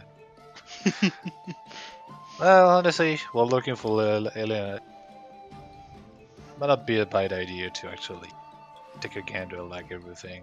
So I'm just gonna see if there's like a dealer in rare metal or something. I mean, why not? Rare Rare metal. metals and Yeah. shit. Yeah. So as you go Maybe. looking about, Gilnos, you find Find a that magical hammer. there are some dealers who deal in rare metal. So there I'll is a find a dealer here license. who looks like That's a reward you could get. Yeah. there's But a I don't need gentleman. license. Yeah. There's a gentleman here who looks like a rather large person, very big person. But you can't tell what he is from underneath his cloak, but he's very big, very muscular looking guy. The cloak barely fits on his frame. He's sitting on a small box that creaks beneath his weight, and he's got a table with some almost lustrous black metal that has green flecks in it. Ah. Want to know what is this? So I'm gonna take a gander. See if I. Ta-ta. Do you want to know what it is? Roll either nature or history. Yeah, that's gonna be an history check. 12. Alright, so you've never seen this metal before in your life, Gildos. Oh. The power of nature. So I look at the big guy and say, "I've never seen this. What is this?" Keen eye. Doesn't have a name, but I can tell you where it comes from. Does? Oh well. I got a 20. Does it have a name? Alright, so nature roll. That's a good question. That's a Bub. good question for anything. So Bub, Does as it you're have a looking name? at it, it is natural metal that has been unnaturally altered. It was once iron, but it is no longer iron. Dun dun dun. You don't know what it is though, but it's something about it reminds you of dragons. Hmm. Buy it, buy it, buy it, buy it, buy it. So That's all his little brain is saying. I want to hear a sales pitch first. Well, what I say, I was going to say, how much is that information gonna cost me? Not new, eh? Like it. He pats a blade on his hip. It's gonna cost you 5 gold to know where it came from. It's a rather cheap bit, I know, but see, the difficulty isn't where it comes from, but how to get it. Yeah, Savvy? so Bub just looks at it and says, it's iron, but it's been altered somehow. Friend's got a keen eye. Reminds me of dragons, but why? But why? 5 gold, little buddy, and I'll tell you why. Why? I'm trying to think of a reason why Bub wouldn't pay him, and I'm coming up with nothing. I can't understand why my character would not want this. Therefore, regrettably, I'm going to give him monies. I actually know that Bob says that. I'm gonna try and like cross-reference this that I'm seeing with what I'm seeing with like the black idol we got. Yeah. Or the black dragon. See if there's So, anything. As you I look can- at it, it is the same metal, Gildas. Uh-huh. Mhm. So I'm gonna give like let's take a look at the dude with an eyebrow, even though I can't see that, and say, after thinking about it, I don't exactly need to know where that come from. I think I have an idea already. But thank you. Fair enough. Your loss. Promise you it's got magical qualities. I'm sure it does. But unfortunately, today was more beat winter shopping. Ah, most unfortunate. In that Hey. case... Run along! Scaring off the customers. Yeah. Well, at least at the very least I know where to get the sort of thing now. Yeah, then. What else? Oh, it's just staring at it though. Right. I'm just gonna grab Okay. No. I want to know. Look, if you wanna know, I can tell you. I mean, Oh, okay. I feel like I'm Stealing just my half doing his lines. character. Stealing my line. yeah. I'm telling you, we just need to all play kobolds next campaign. How about all dwarves? Does that work better? That's just All as dwarf. good, honestly. All dwarves, all crap, all amazing. In the meantime, Delon, if you guys are looking at metal and shit, Delon's Yep. gonna be looking for some magical weapons and armor and schniz. So as you go looking Magical around for that, stuff. Delon, there's only Doodads. one person who seems to be selling magical armaments. He's a short Lord. gentleman with a greasy sounding Lord. voice. Oh lord. As you No, stop to mister. give it an eye, you hear you hear his voice. Wow, welcome, keen eye there, I see. Well, hope you understand I can't reveal where these come from, but I can guarantee they're genuine quality. See these? Gemstones can guarantee you their magical potency. And then no. I recognize the individual, right? Roll an insight. It's a very easy check, to be fair. Thank God. Please don't fuck this up. Yes. Alright, this is definitely Nomish Filcher. He gestures to a sword on the table. Genuine silvered rapier. Crafted in a beautiful forge, and unfortunately came into my possession due to a collection that I required. Debts have to be paid somehow, and a family sword has to be sometimes bartered off. What can I say? Guarantee you it's still sharp as can be. I can show you a demonstration, perhaps. No, I think that'll do just fine. Fair enough, fair enough. What about here? He walks over to a suit of armor.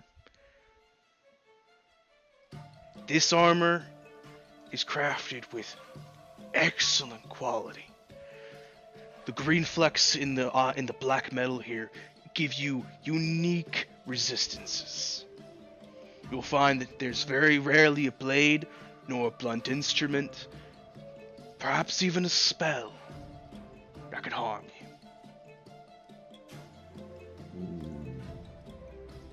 you. Armor like that would be worth a fortune. And indeed it is. It seems, unfortunately, I am not in quite. It seems, unfortunately, I am wasting your poor time. The income I have is, at this current moment, a little low.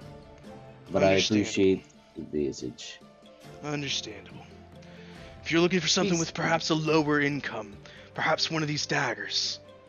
He takes a dagger with a jeweled sheath, unsheaths it, and it has a blue blade. Cold steel, effective against the undead, and cold as ice when cutting. He sheaths it, grabs another dagger. Fire steel. Comes from a land unknown, forged by, from what I've heard, Fire Ganassi. Especially effective against plant-based creatures, and it sizzles as he touches the blade. Hot to the touch. Sheaths it, puts it back down. 10 gold a pop.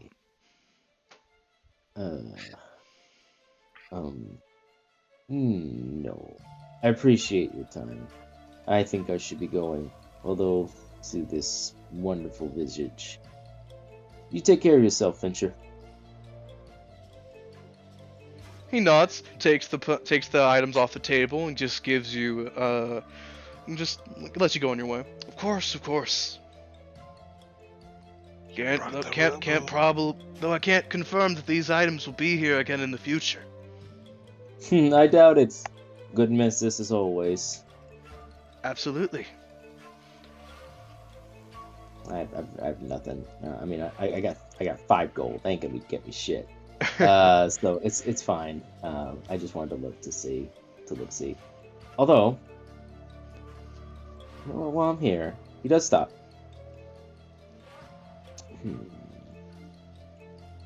No. I have is like a no. He's like almost shakes his head. No, we have a mission. He walks forward. I'm getting lost in all this. My draconic brain is going like that's just, unfortunately he sees shiny things now and he gets more distracted than he used to. And the funny thing about this place is it's easy to get lost. The stalls are a winding gypsy level of confusion. Yeah, he's like no, we have a mission. You know, like the underground marketplace that's in like the Bells of Notre Dame, I believe it is, like Hunchback of Notre Dame. Oh, yeah. There's like a little underground marketplace run by the gypsies in that. It's very similar to that, just like all over the place underneath the city, kind of thing. It's just a bazaar, you know. Yeah, exactly, bizarre. So, Bub, what do you want to go around looking around for? You're Mr. Moneybags, after all. I got money bags. They call me bags and money. 30 gold probably isn't enough for a magic item, but okay. Unless it's a back alley magic item with side effect. I feel like Bob would be the kind of person who would get conned into buying that kind of thing, though. That's part of the problem.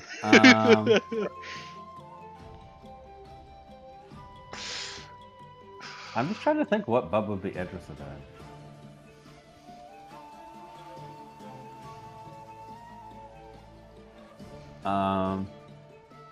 He's gonna look if anybody's like selling plants and herbs and stuff like that. Weird plants.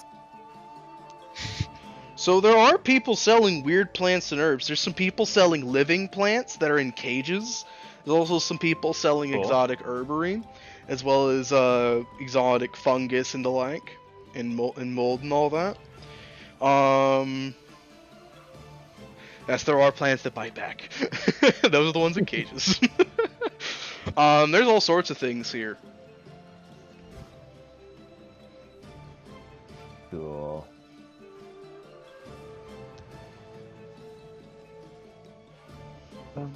But yeah, literally, we need to do more quests, so I'm not gonna buy anything. Alrighty then. I have to go back on the manhunt. Alright, so after taking a moment to window shop in this place, just sort of spellbound by just the sheer amount of stuff that's down here. You go back, you regroup to discuss what you found, and also attempt to get back on the trail.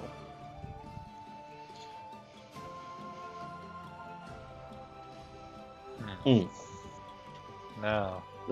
Let's find her already. Right. Well, now that may be a long shot, but considering she was working in the Babbling Brook as well, might be worth checking out there. Yeah. No point with brothels and all that. Alright, so you head over to the Elven Brothel. You see that it's quite a popular place. Gilda says you go inside. They actually have a sort of a book outside that shows the women's faces that you can pay for if you wanted. None of them look familiar to you. Right, Okay. not there. Not there. We leave. Next. It really is like, so we already went through all this quest. She did a damn good job of making herself difficult to find, because then it's now a needle in a haystack and a needle in a haystack. Indeed. As you check many other brothels, and she doesn't appear in any of them. Hold on. But there. I'm gonna. Wait, the potion store. Exactly. So as you go looking for a potion store, you find that there's only a handful of potion sellers down here.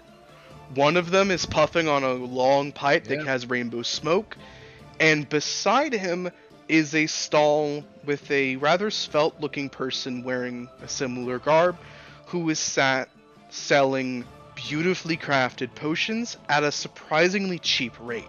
Cheaper than her competitor to her right.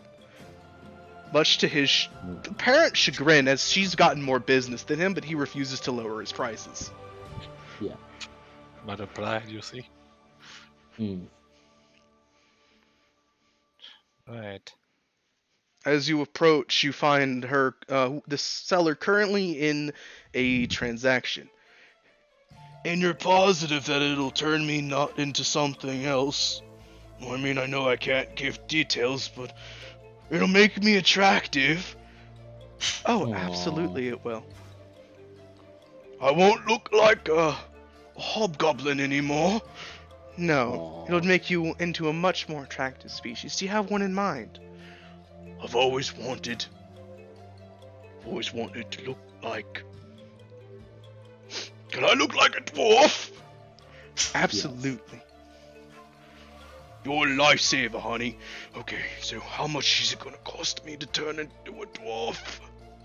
He seems extremely worried about the price. 5 At least silver. it's the attitude. 5 silver. The dude on the Fucking pipe cupcake. chokes on some smoke.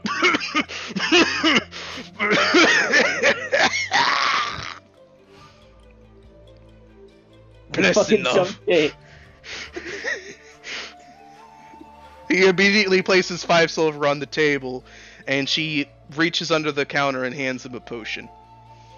She immediately gives several bows and rushes off.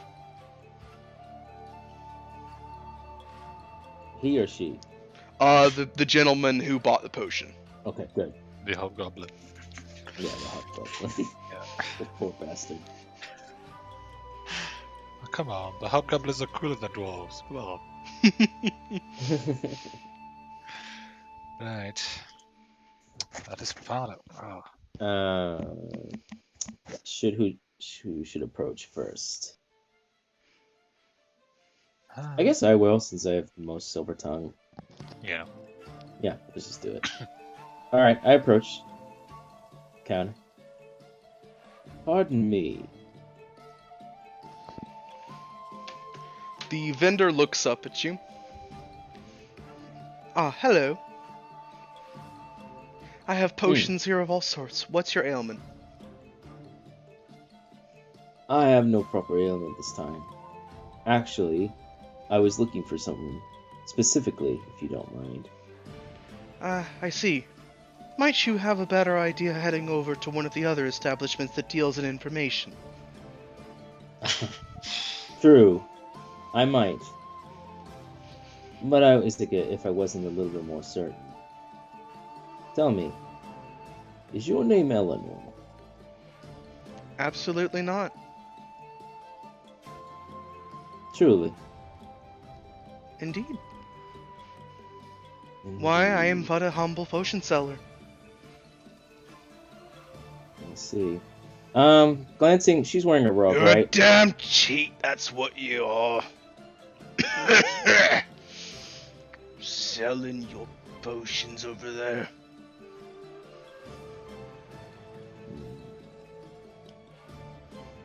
She's wearing a robe, correct? She is.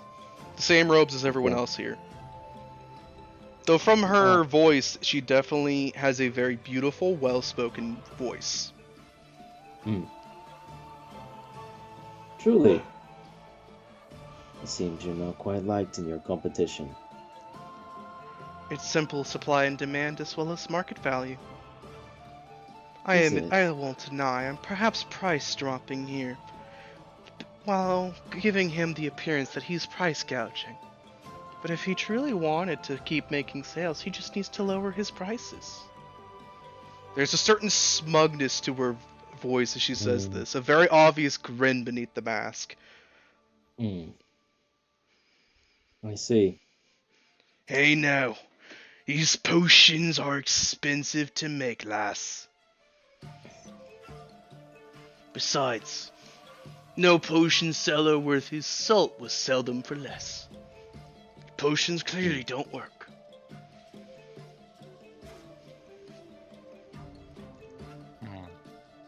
I have not had Yeah, no. return customers in anger.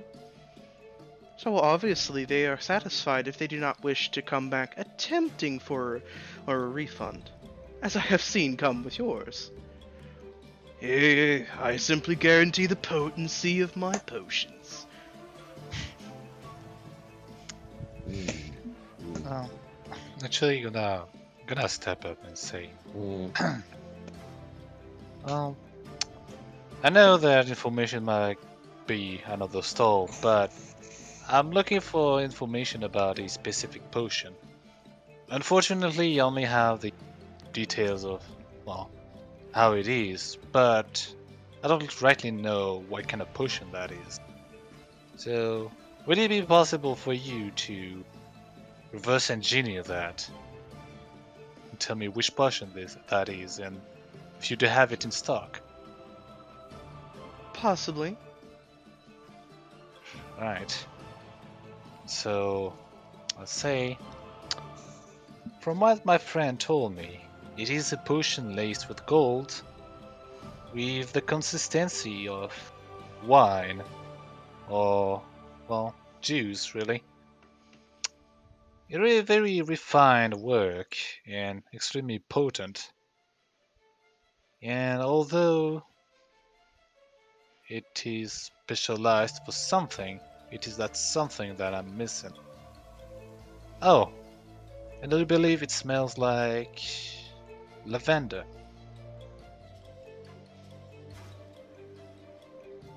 I see, that's a very specific set of lists. The smell of lavender is probably a vendor's tell. Most vendors have something in their potions that they choose to leave as a sort of personal byproduct of their potions. I see.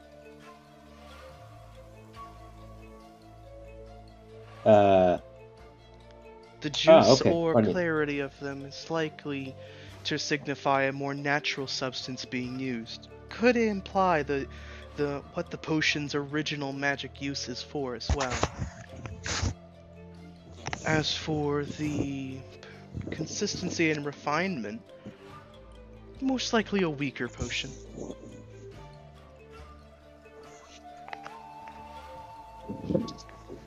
Perhaps it simply changes the color of your hair, or perhaps makes you grow a few inches or shrink a few inches, something similar. But the person would then still remain.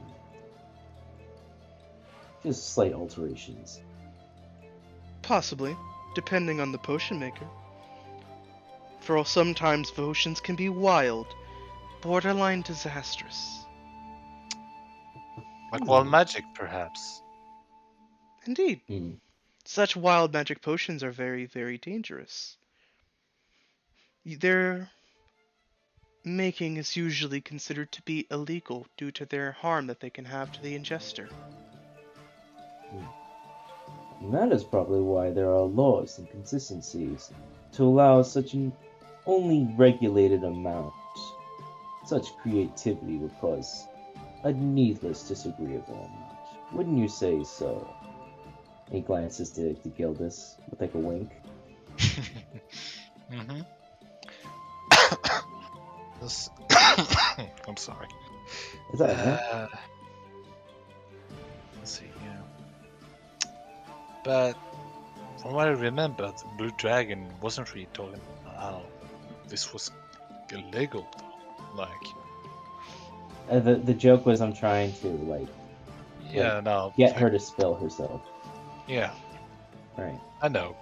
No, it's just a good question to Marshall. It's like, she says that, but I don't remember the Blue Dragon implying that was like illegal in a way. So. He True, never did. but it has- The Blue Dragon doesn't No. seem to care for such laws. Nah, Right. I well, suppose so.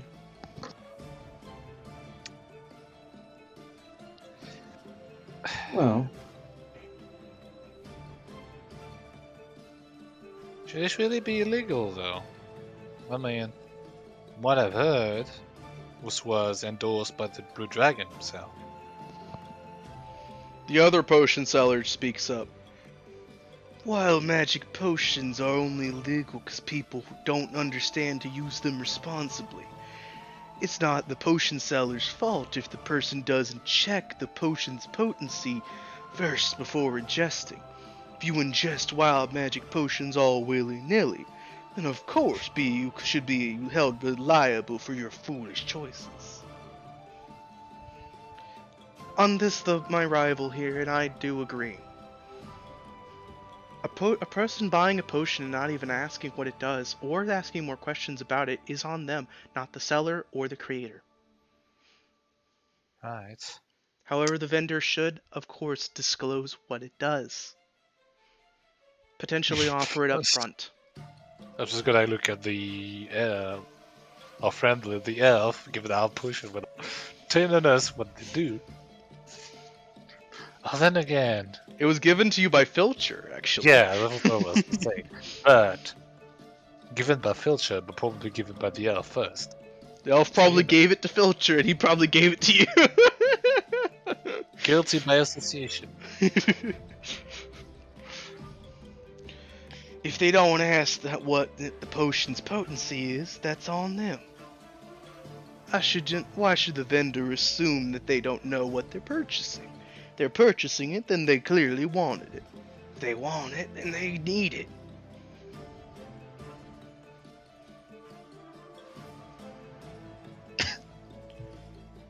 Such actions are reckless and beyond criminal. It endangers not only your future business model, but also endangers your clientele, who could be repeat purchasers.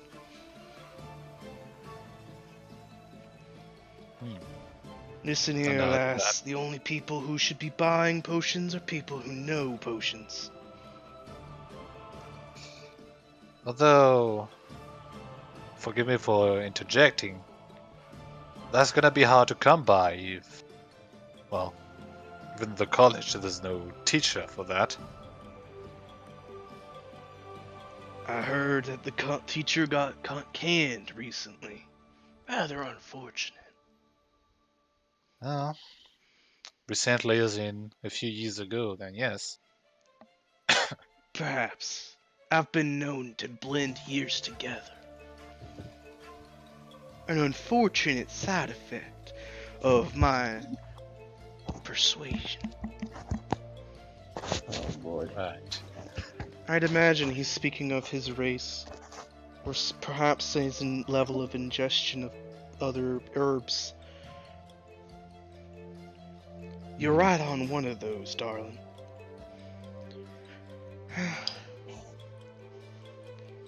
The former teacher of potion making was a wonderful teacher. He asked students to check in on what specifically a potion needed to be brewed, and always was exceedingly ecstatic to hear students wanting to brew new or more interesting potions that weren't in the books. And it seems that's quite knowledgeable. You seem to know you seem to know your crowd. Is that how you discovered some of your potions that you're selling?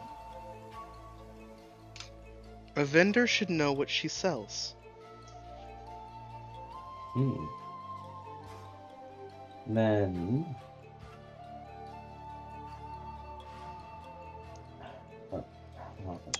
Then, would it be possible to inspect the wares then?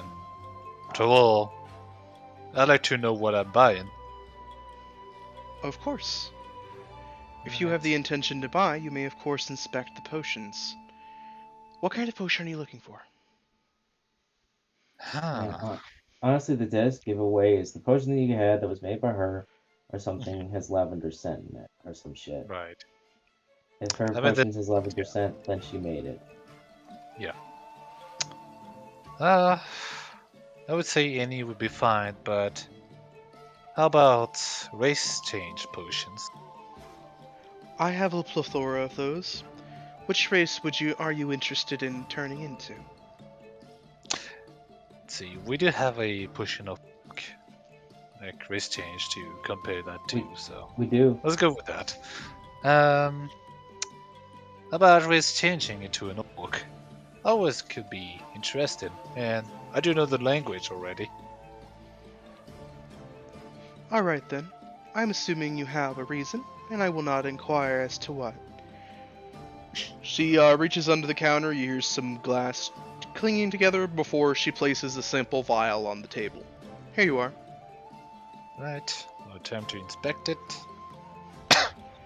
Well, no taste test, but yeah, smell, magic, and all that.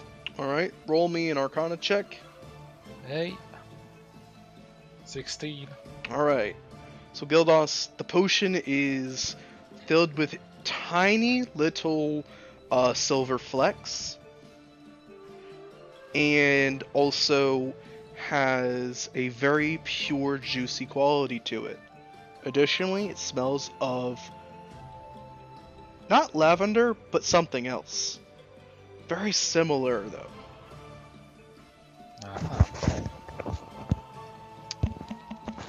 Well, perhaps yes, she refined the the brew between then. Say, yeah, I'll put it down and I'll say, you know, this is very similar to the potion I just described earlier. Almost like they would be made by the same person.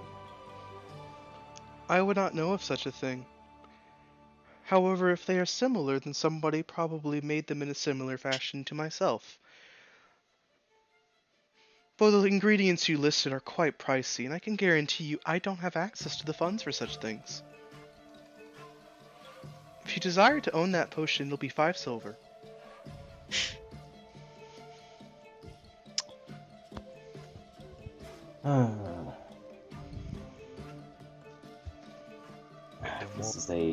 This is a very annoying song and dance.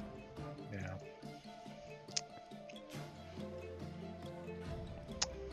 But the problem is, yeah, the masks, really. Yeah, masks and all that. Yeah. You could wait until perhaps she packs up her stall and attempt something else. Yeah, honestly, that's just Yeah, seems like the best thing to do. By the way, Gildos, would you like to purchase the potion? No. Okay, then. I mean, we already have one. It was just like... Yeah, we don't. Fair enough. I just love the like no. Are you So after looking at the potion, you choose not to buy it. She seems a bit put off by it, but she does understand. Nada puts it back away. Would you like any other potion? Actually, do you have any potions of healing? I do. Though please understand that potions of healing require more pure, expensive ingredients. They are a bit more pricey. Right. Pricey by, well, by how much are we talking about? If you wish to buy potions of healing from me, they will be 1 gold potion. And I only have 5 of them currently in stock. I'll buy 3 of them then. Thank you very much. Get her as a companion.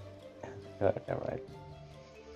Hey, potions of healing, dude. We did that eventually.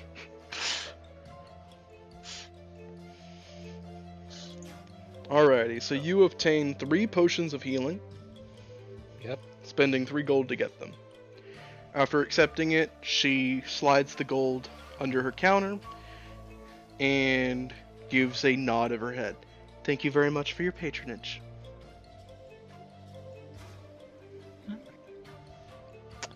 Actually, come to think of it, honestly, like, since we already mentioned the name, just as well she might just come to us after that. Like, what's this like? Less people. Who knows? Yeah, you're right. Let's just wait around. Alrighty, so after finishing up business with her, you wait around a bit. She sells a few more potions before closing up her stall, packing up her potions, which she puts into a bag of holding, and then wandering off to the 2nd floor.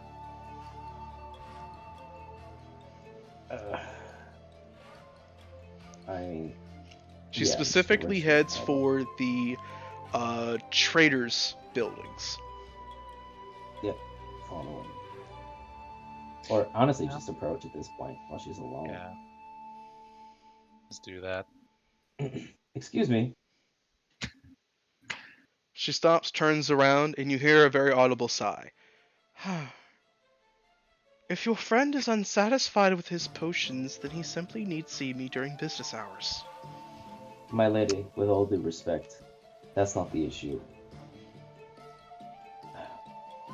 I know you deny it, but I do wish to speak on someone else's account. I know you are Lady Eleanor Crescentian. I know that you've come down here up by your mother's wishes. I know all this because we have spoken to her and we have shown that our nobility has shown through. We are under request by the King Mysterium to find you. But And it is our earnesty and honesty, to which we spoke with your parents and your mother, that we have come to see you. and as much as you may deny it, the experience and quite honestly the physical appearance match. So You are a master of your craft. You are someone we could easily consider would have been at the top of their class. I know, he says in his eye, I perused the books at the college.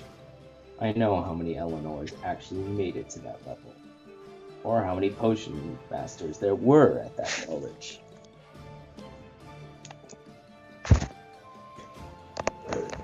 She sighs Leave it. audibly again, looks left and looks right, before turning back to you both again.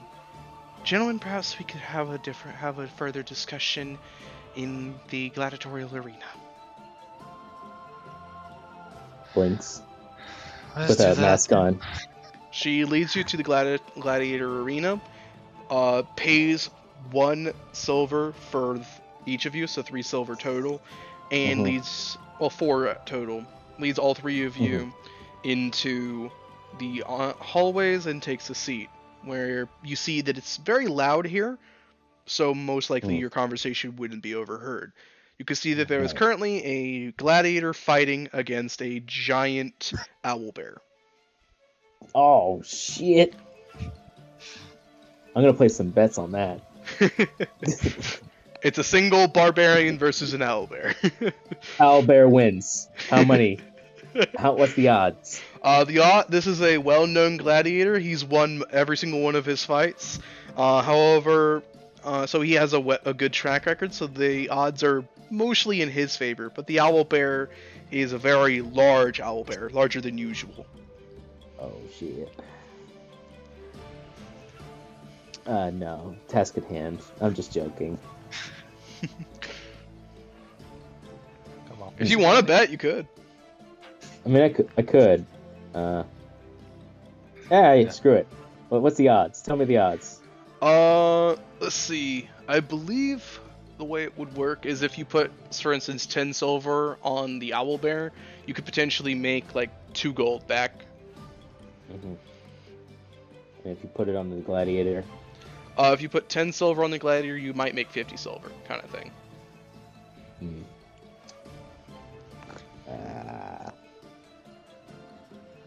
He's well known. I'll put 10 silver on the guy. All right. It also looks like we're actually conducting business. It does. She noticeably puts a single gold on the owlbear. I'll put 5 silver on both. Actually. Alrighty. So, Treating. as you're both all doing business, she speaks up as the fight happens beneath you all. Oh, by the way, Bub, do you want to bet on any of them? No. Okay, then. Bub chooses not to gamble. I could afford 10 silver. Alright, so as the fight's happening beneath all of you, she speaks in a bit of a hushed whisper. I do not know why you are here, but I can tell from how you have actually managed to get down here and you have not stumbled around on causing a scene that you are not... let's see, you are not... What was the word I used for those guys? You are not inquisitors. No, my lady, we are not. Even if our questioning might seem like it. Also, I do not know precisely why you specifically, who are not inquisitors, are allowed down here or even asked to seek me out. But please understand, I have no intention to return back without first paying my way to traveling. And you wish to leave this place, is that correct? Precisely. However, leaving Asterium by official means is impossible without first getting caught. As such, I am currently saving money to make my way and be smuggled out of here.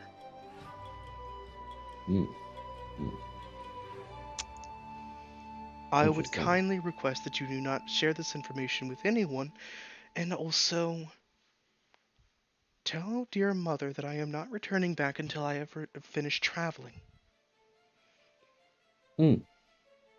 If I may say so, my lady, she does not want you to turn. Truly. Tis why she sent us. Then she has not My changed her lady. mind, thank goodness. No, I had worried that In father fact- had convinced her. I don't believe that will happen for some time, if at all, in his current state. However, my lady, if I may say so, we are caught in the crossroads, so to speak. I and my companions have promised your mother that we would listen, or at least hear you out on once our proposal. For you see, we have been required by the King of Syrium to find you, for they have assumed that you have been kidnapped or in hiding.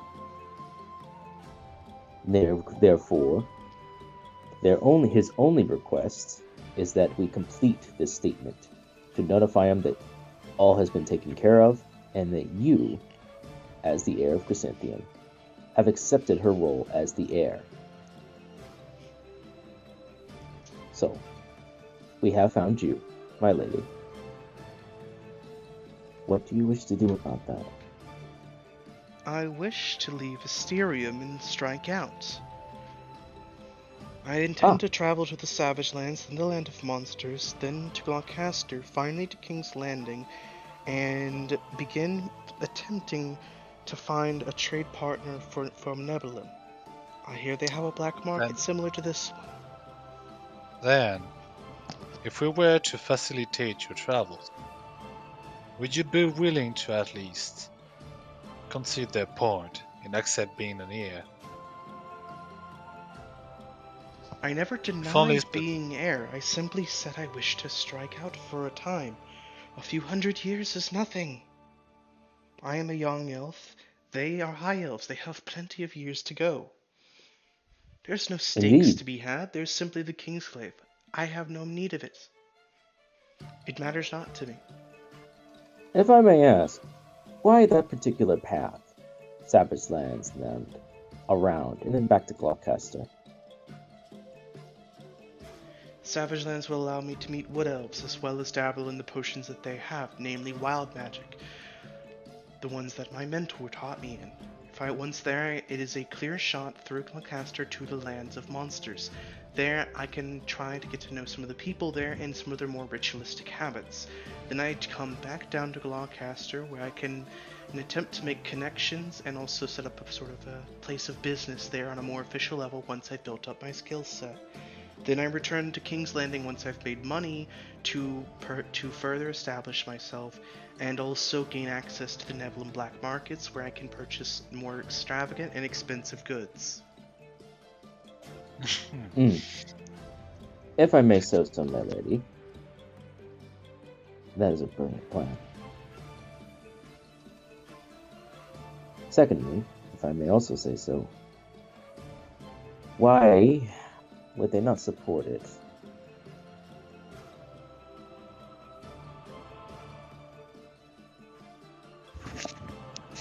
I assume you guys think Yeah, I did. My lad. Right. I agree with Alan. If I was if you were my daughter, I'd be proud of you for planning this far ahead. Really. If anything, for a noble, as far as I know, would be commendable. That means you truly have the head, well, to really lead the family. Just that.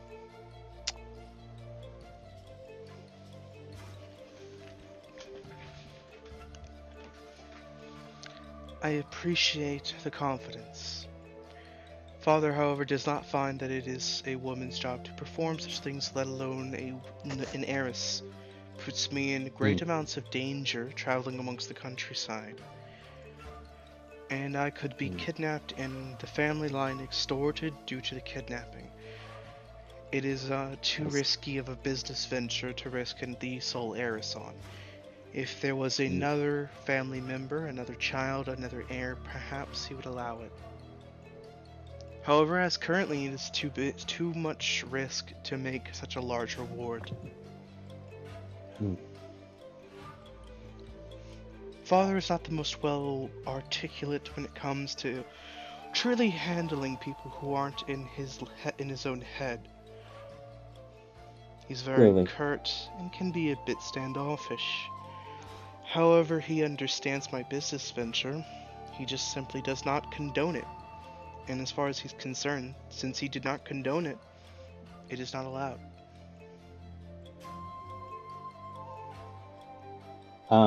Dalon's gonna look at Gildas and then Bub, and he's gonna give them a slight nod as he kind of like looks back at her and kind of gives a quiet nod, like, "I'm gonna do something. You okay with that? Are we in agreement?" Okay. Yeah. All right. He's gonna step forward. I'm gonna roll persuasion. Alrighty. Gotta assist this somehow. Aw. Oh shit. No! I have inspiration. It's my last inspiration. I'm gonna use that damn thing up. Alrighty. Could I use the help action? Alright, and Bub will use the help action. So as I did Delon help goes that to way. say what he's doing, Bub is very cute. Yes. Yes, puffs chest out. Impossibly so. Impossible so. My lady. And he speaks in a tone that is as regal and respectful as it is proud. Stand up. She kind of looks around, confused, but right as you say this, there is a cheer as well as several boos in the crowd as the gladiator falls and the owlbear begins to hunger over him as if it's going to finish him off. Quickly, wizards basically appear in the ring and begin restraining the owlbear. The wizards all have a symbol of a dragon on the back of their cloaks. I'm gonna wait for the bet to be finished. I assume 2 gold. Because she put 1 gold on it, she's gonna get a bunch back. Yeah, she gets quite a bit back. She bet against the odds, but she seemed like she both was hoping she needed it and she was hoping for it, kind of thing. Right.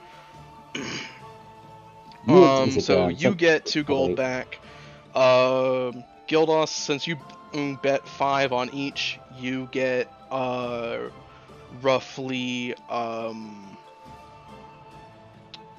5 gold. You get roughly 80 silver back. So you gain like 75 silver. 25, yeah.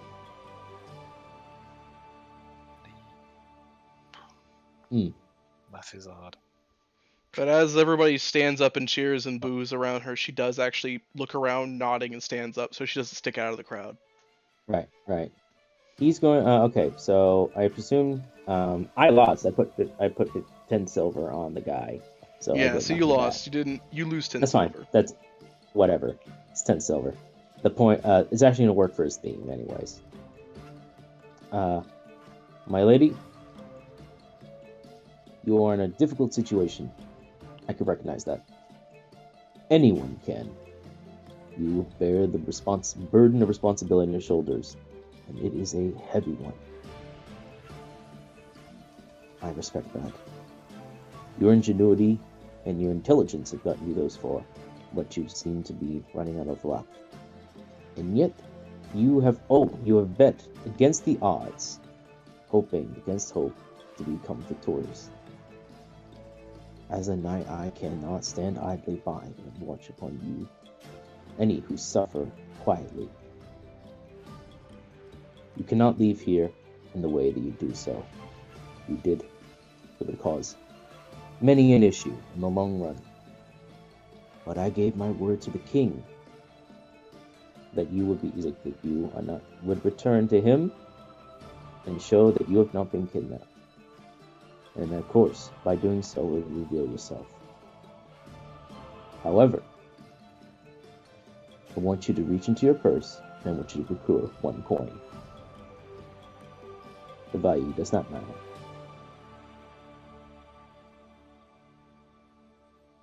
And I want you to give it to me. I guess I'm trying to make it hypnotic as if she's going to do it. So, because the audio was a little quiet right at the key point, what is he requesting of her again? He basically said, my lady, you bet against the gods. You hear all that crap? Yes, I heard all of that. I'm specifically missing what he requested of her. Oh, he requested that she reach into her purse and give him a coin. The price does not matter. He just wants 1. She nods and hands him 1 silver. Okay, he grabs the silver, replacing the 10 days lost. This coin represents payment. As long as this coin is held in my hands, you have paid me in services for protection. Indeed, for us. Therefore, and he does, tucking the coin as if in his own shoulder for good safekeeping. Therefore, as far as I'm concerned, we are your escorts. You are not kidnapped, and need only show yourselves to the king. The matter has then been handled, and where you go, we simply can walk. No need for back alleys, no need for Rufus coin. Just a leave of the city at your leisure. And should you wish outside the city to depart, I will simply give you this coin back. She goes quiet for a moment as the people in the crowd begin sitting down. She does so as well, and speaks very softly to you. I appreciate the offer. If you can help escort me out of Asterium, I would be very grateful. I would prefer not to be smuggled out. The types who handle in that are affordable, are untrustworthy. The expensive ones, the ones that I desire, well, I can't afford them for quite a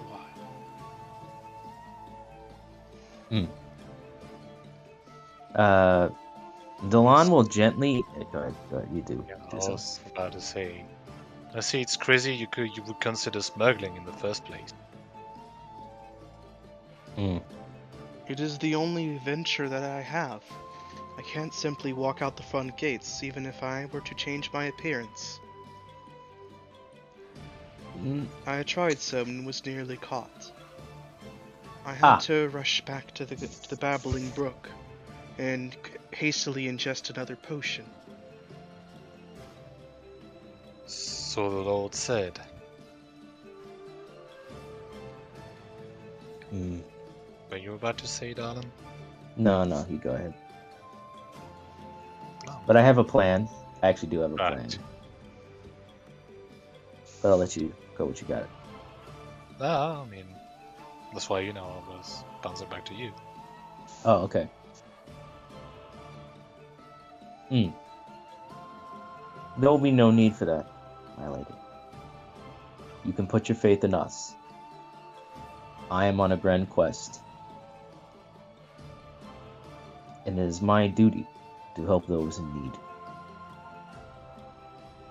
But I think I have a solution where you will be escorted out of this city, not smuggling, but in style. Hmm? He's like, and then he looks quite cute, like with a grin to Gildas. After all, the king does owe us a payment, and we were escorted a certain way into his palace. Surely we can be escorted out in the same manner. Do you think he would accept? I ask, he sighs. I will allow you two to have your gold payment. I think humbly asking for such treatment would be more than suffice from our king. He might even get a laugh out of it.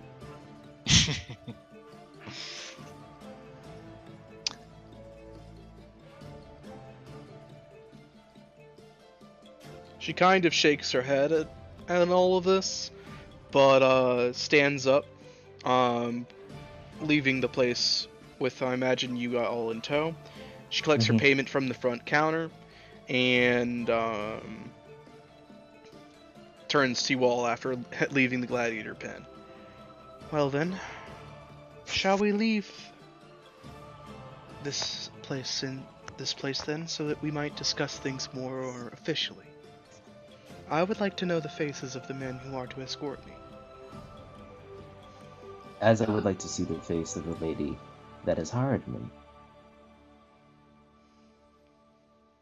And I can't wait to remove this mask. Indeed.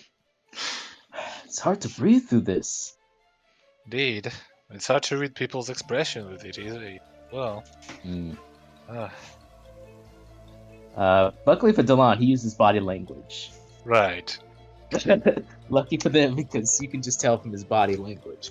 Yeah, just telling motive and shit. No. But the problem is, for Gildas, it's used to like reading people, like the expression, like listening in. Exactly. But it's just really the complete opposite. It's like you can't read people's expression, you can't listen in because there's so much noise, you know. Like, Exactly. Yeah. Let's get out. Alright, so you all begin leaving the essentially Red Mega Society.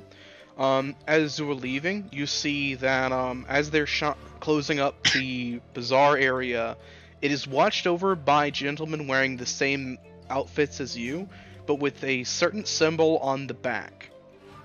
It looks like a dragon sort of wrapping with a very long body wrapping itself around itself in a knot-like fashion.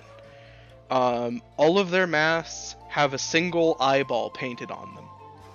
Or really, 3 eyeballs. Of differing colors. Uh-huh. As you pass by them, the Lady Eleanor keeps her head low, and just keeps moving on with herself. Once you're out of sight, she sighs a breath of relief. I would highly recommend to stay clear of those ones. They're the so-called, well, they are the heads of this society.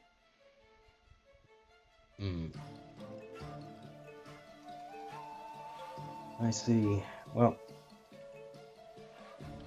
let's get inside and talk business. She nods, and you all are met by the Green Dragon before the door opens, and he extends a hand to you all. Masks and cloaks, please. As quick as I put them on, I give them back. Alrighty. So, give me one quick moment. Yeah, man, take your time. I'm enjoying this session. Let's do this then.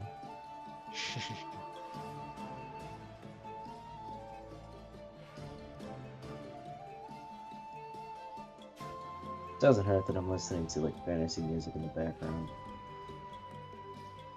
Listening to loop on Roll 20. Mark always picks the most addicting songs, so I don't even mind that they're on loop forever. I've been listening to other music as well. I try to pick Mostly good tap songs for the music. game because I'm a big stickler for it. I mean, yeah, when done right.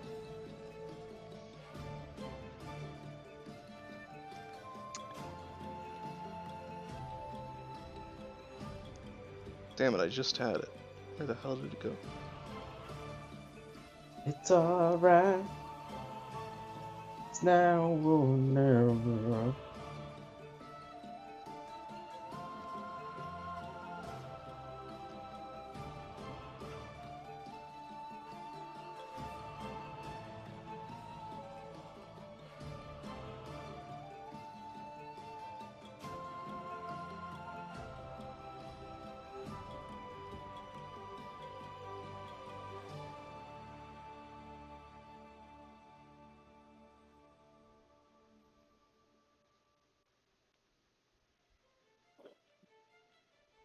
Bollocks.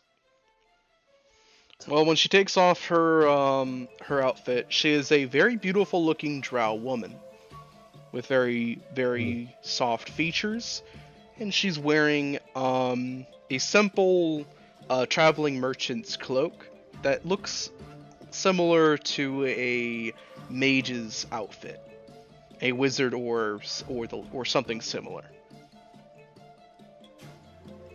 She the one Rem banged? She is. Fair enough. Give me 1 second.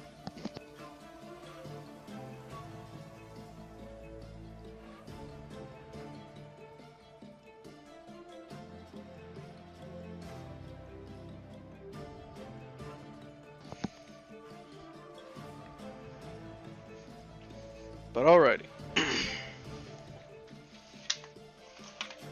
So as she takes a look at all of you, she seems surprised that one of you were a kobold, and when she sees a white dragonborn, she nods very knowingly at you. Ah, I see. That does explain quite a bit. However, when she sees you, Geldos, she looks away rather abashedly. Ah, Right. she does then look back and give a small bow. I do hope you do not feel any sort of obligation to me. I was simply exploring. No, nothing like that. You don't have to worry about anything. It's just, well,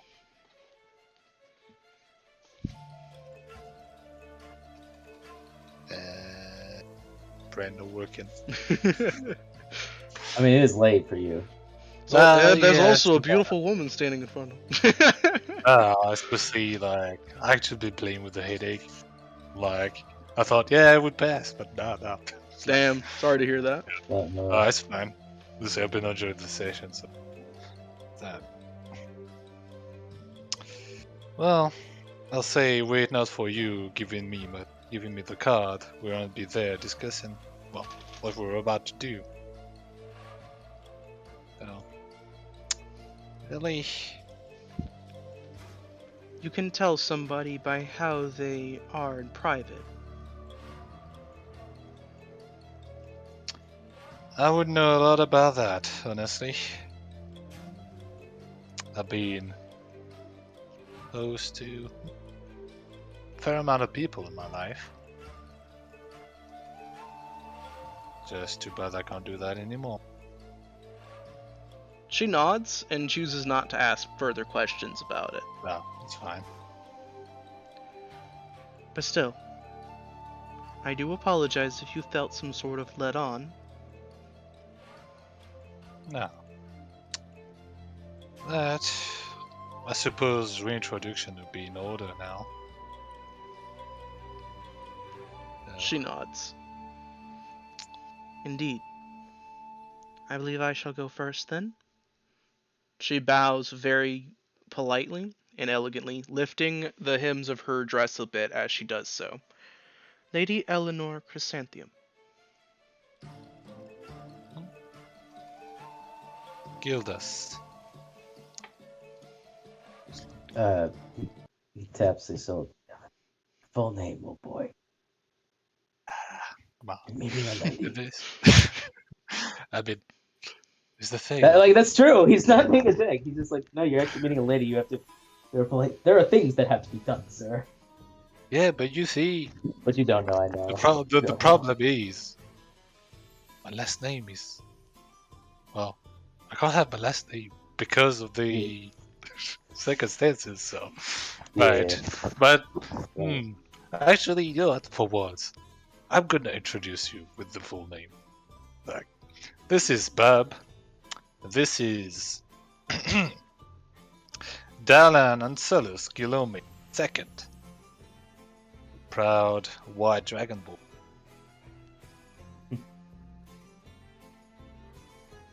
He gives a toothy grin.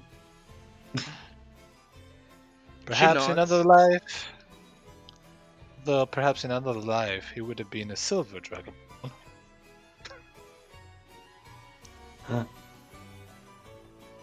Oh. His heart like imagines him being a silver dragonborn. If they're even silver dragons. She smiles this- at the thought. I believe there were once silver dragons.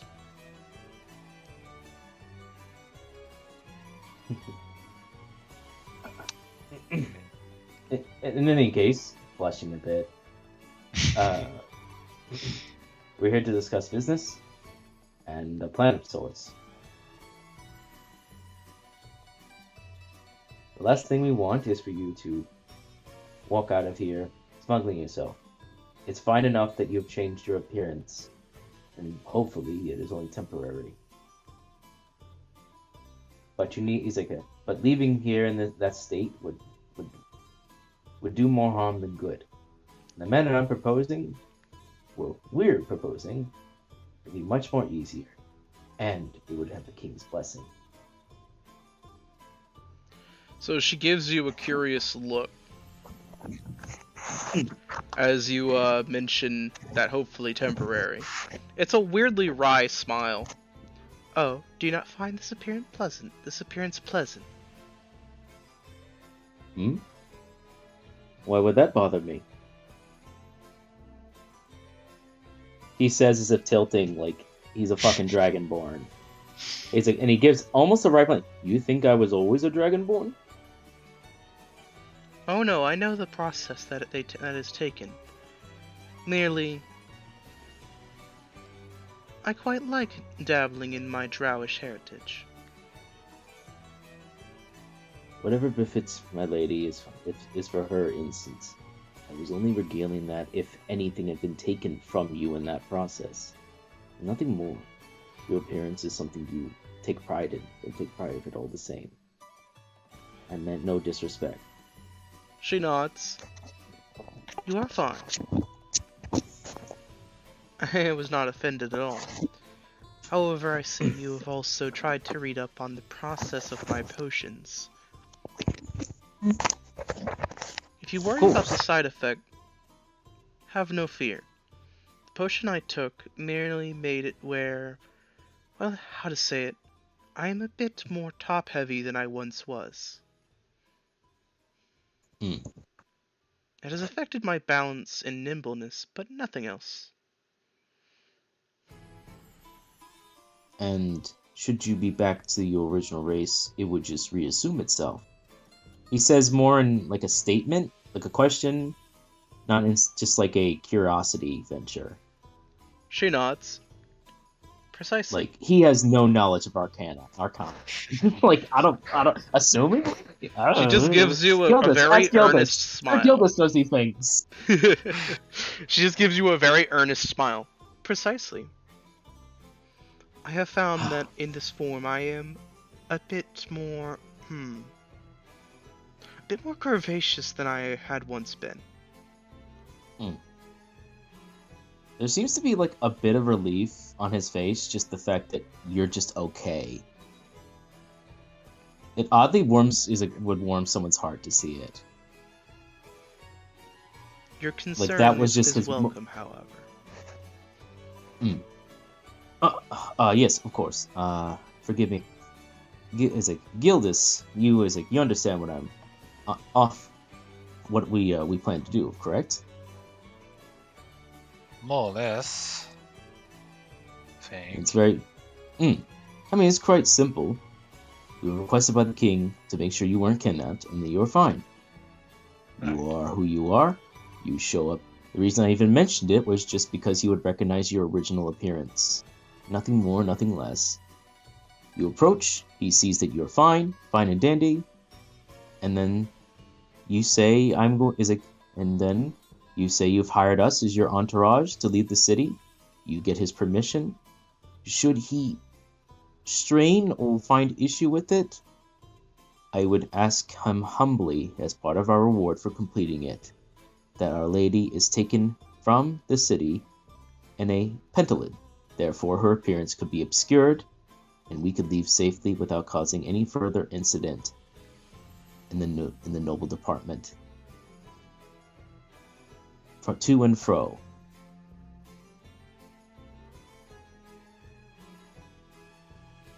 She nods. I can of course obtain and create a potion that would return me to my original form. However, it would take time and finances to gather the ingredients. If you worry for the Lord seeing me in this fashion, there is no real worry about it, as I mostly remain the same. I believe he would recognize me. Then that is a worry that I know. Then that's no longer a worry. With the pendulum, we can just get you inside and have you escorted to the palace and escorted from once dealings are done. My honor will then have been prescribed, and you will be removed from the city to do as you wish. And you can choose whether I return the coin or keep it. She nods. Understood. Are we in agreement? Yes. Mm-hmm. Though I must voice a concern. Of course. I'm not quite sure that you could convince the Lord to let me leave.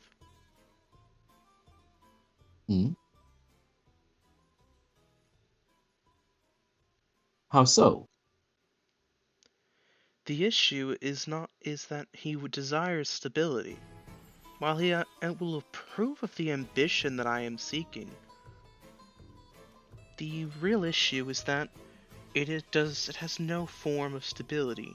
It has a multitude of flaws and risks.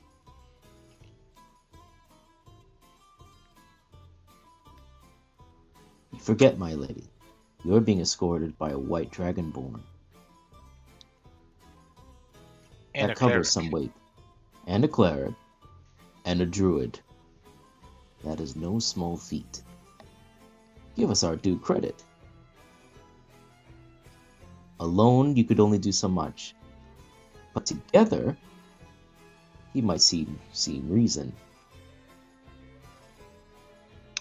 And besides, we've already proven ourselves with some unrelated jobs. So we do have a small pedigree here in Dasterium. And, of course, also, he says almost in a low whisper, since you were a good student of the Blue Dragon, we might also gain some approval from his.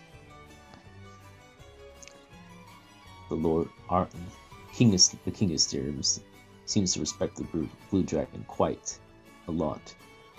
And the Blue Dragon would encourage what you're doing, quite handsomely. Experiments and all that. Indeed. Well then, if you are so confident, then I will of course defer to all of you.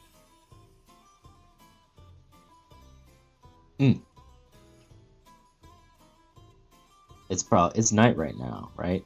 It is. It is currently evening. All right. So this is probably where we're gonna end the session. I think might have been the middle of the night, like 2 or 3 in the morning. Yeah, Yeah. it's quite late in the session for the most part. As you all agree on a course of action, She nods, walks over to the green dragonborn, and takes out enough silver and copper to pay for rooms for all of you. We will be staying the night so we are well rested for our travel. I believe this will suffice. Thank you. The green dragon gives a nod and a wink. Of course, dear lady. The rooms are upstairs, and he slides the keys onto the table. She takes them, returns to all of you, and hands you each an individual key. Here you are. Shall we reconvene in... perhaps dawn is a bit too early considering when we are resting. Before lunch, then. I will get up a bit earlier. I'll need to inform His Majesty that I wish for a pendulum to arrive at this tavern.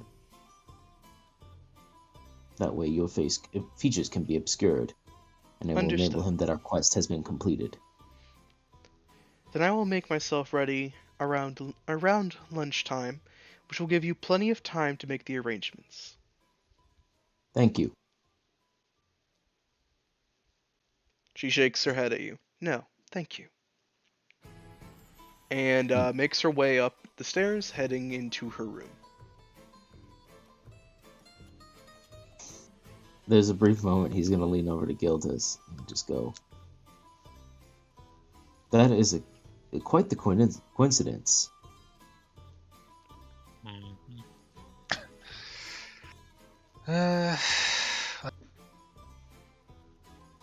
I'd rather just go and sleep now. I mean, at least we've done the job within the week. That. We have. And mostly thanks to you, I'd say. Great thanks to you too as well. You found it before anyone else did. Right. But without your silver tongue would be multiple impasses, I think. Well, at least it would have taken at least 3 or 4 more days. And thanks to Bob here, we managed to get the information we needed too. You were paramount in allowing us to understand all that we could and allow us access to the college. And you look quite dashing, old sport. Yeah, I would say Bubbles would raise his eyebrows in response, but I don't think kobolds have it. Kobold raises the ridges of his eyebrows. Does. Yeah, they do have arcades and all But that. I'm gonna do that reaction.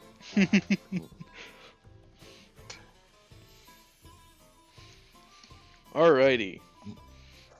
So, with quest in hand, the Lady Eleanor having been found, and the plans on what to do with her and having been set in stone, party rests up for the evening. Room already being prepaid for by her. We will wrap up here. Thank you all for tuning in.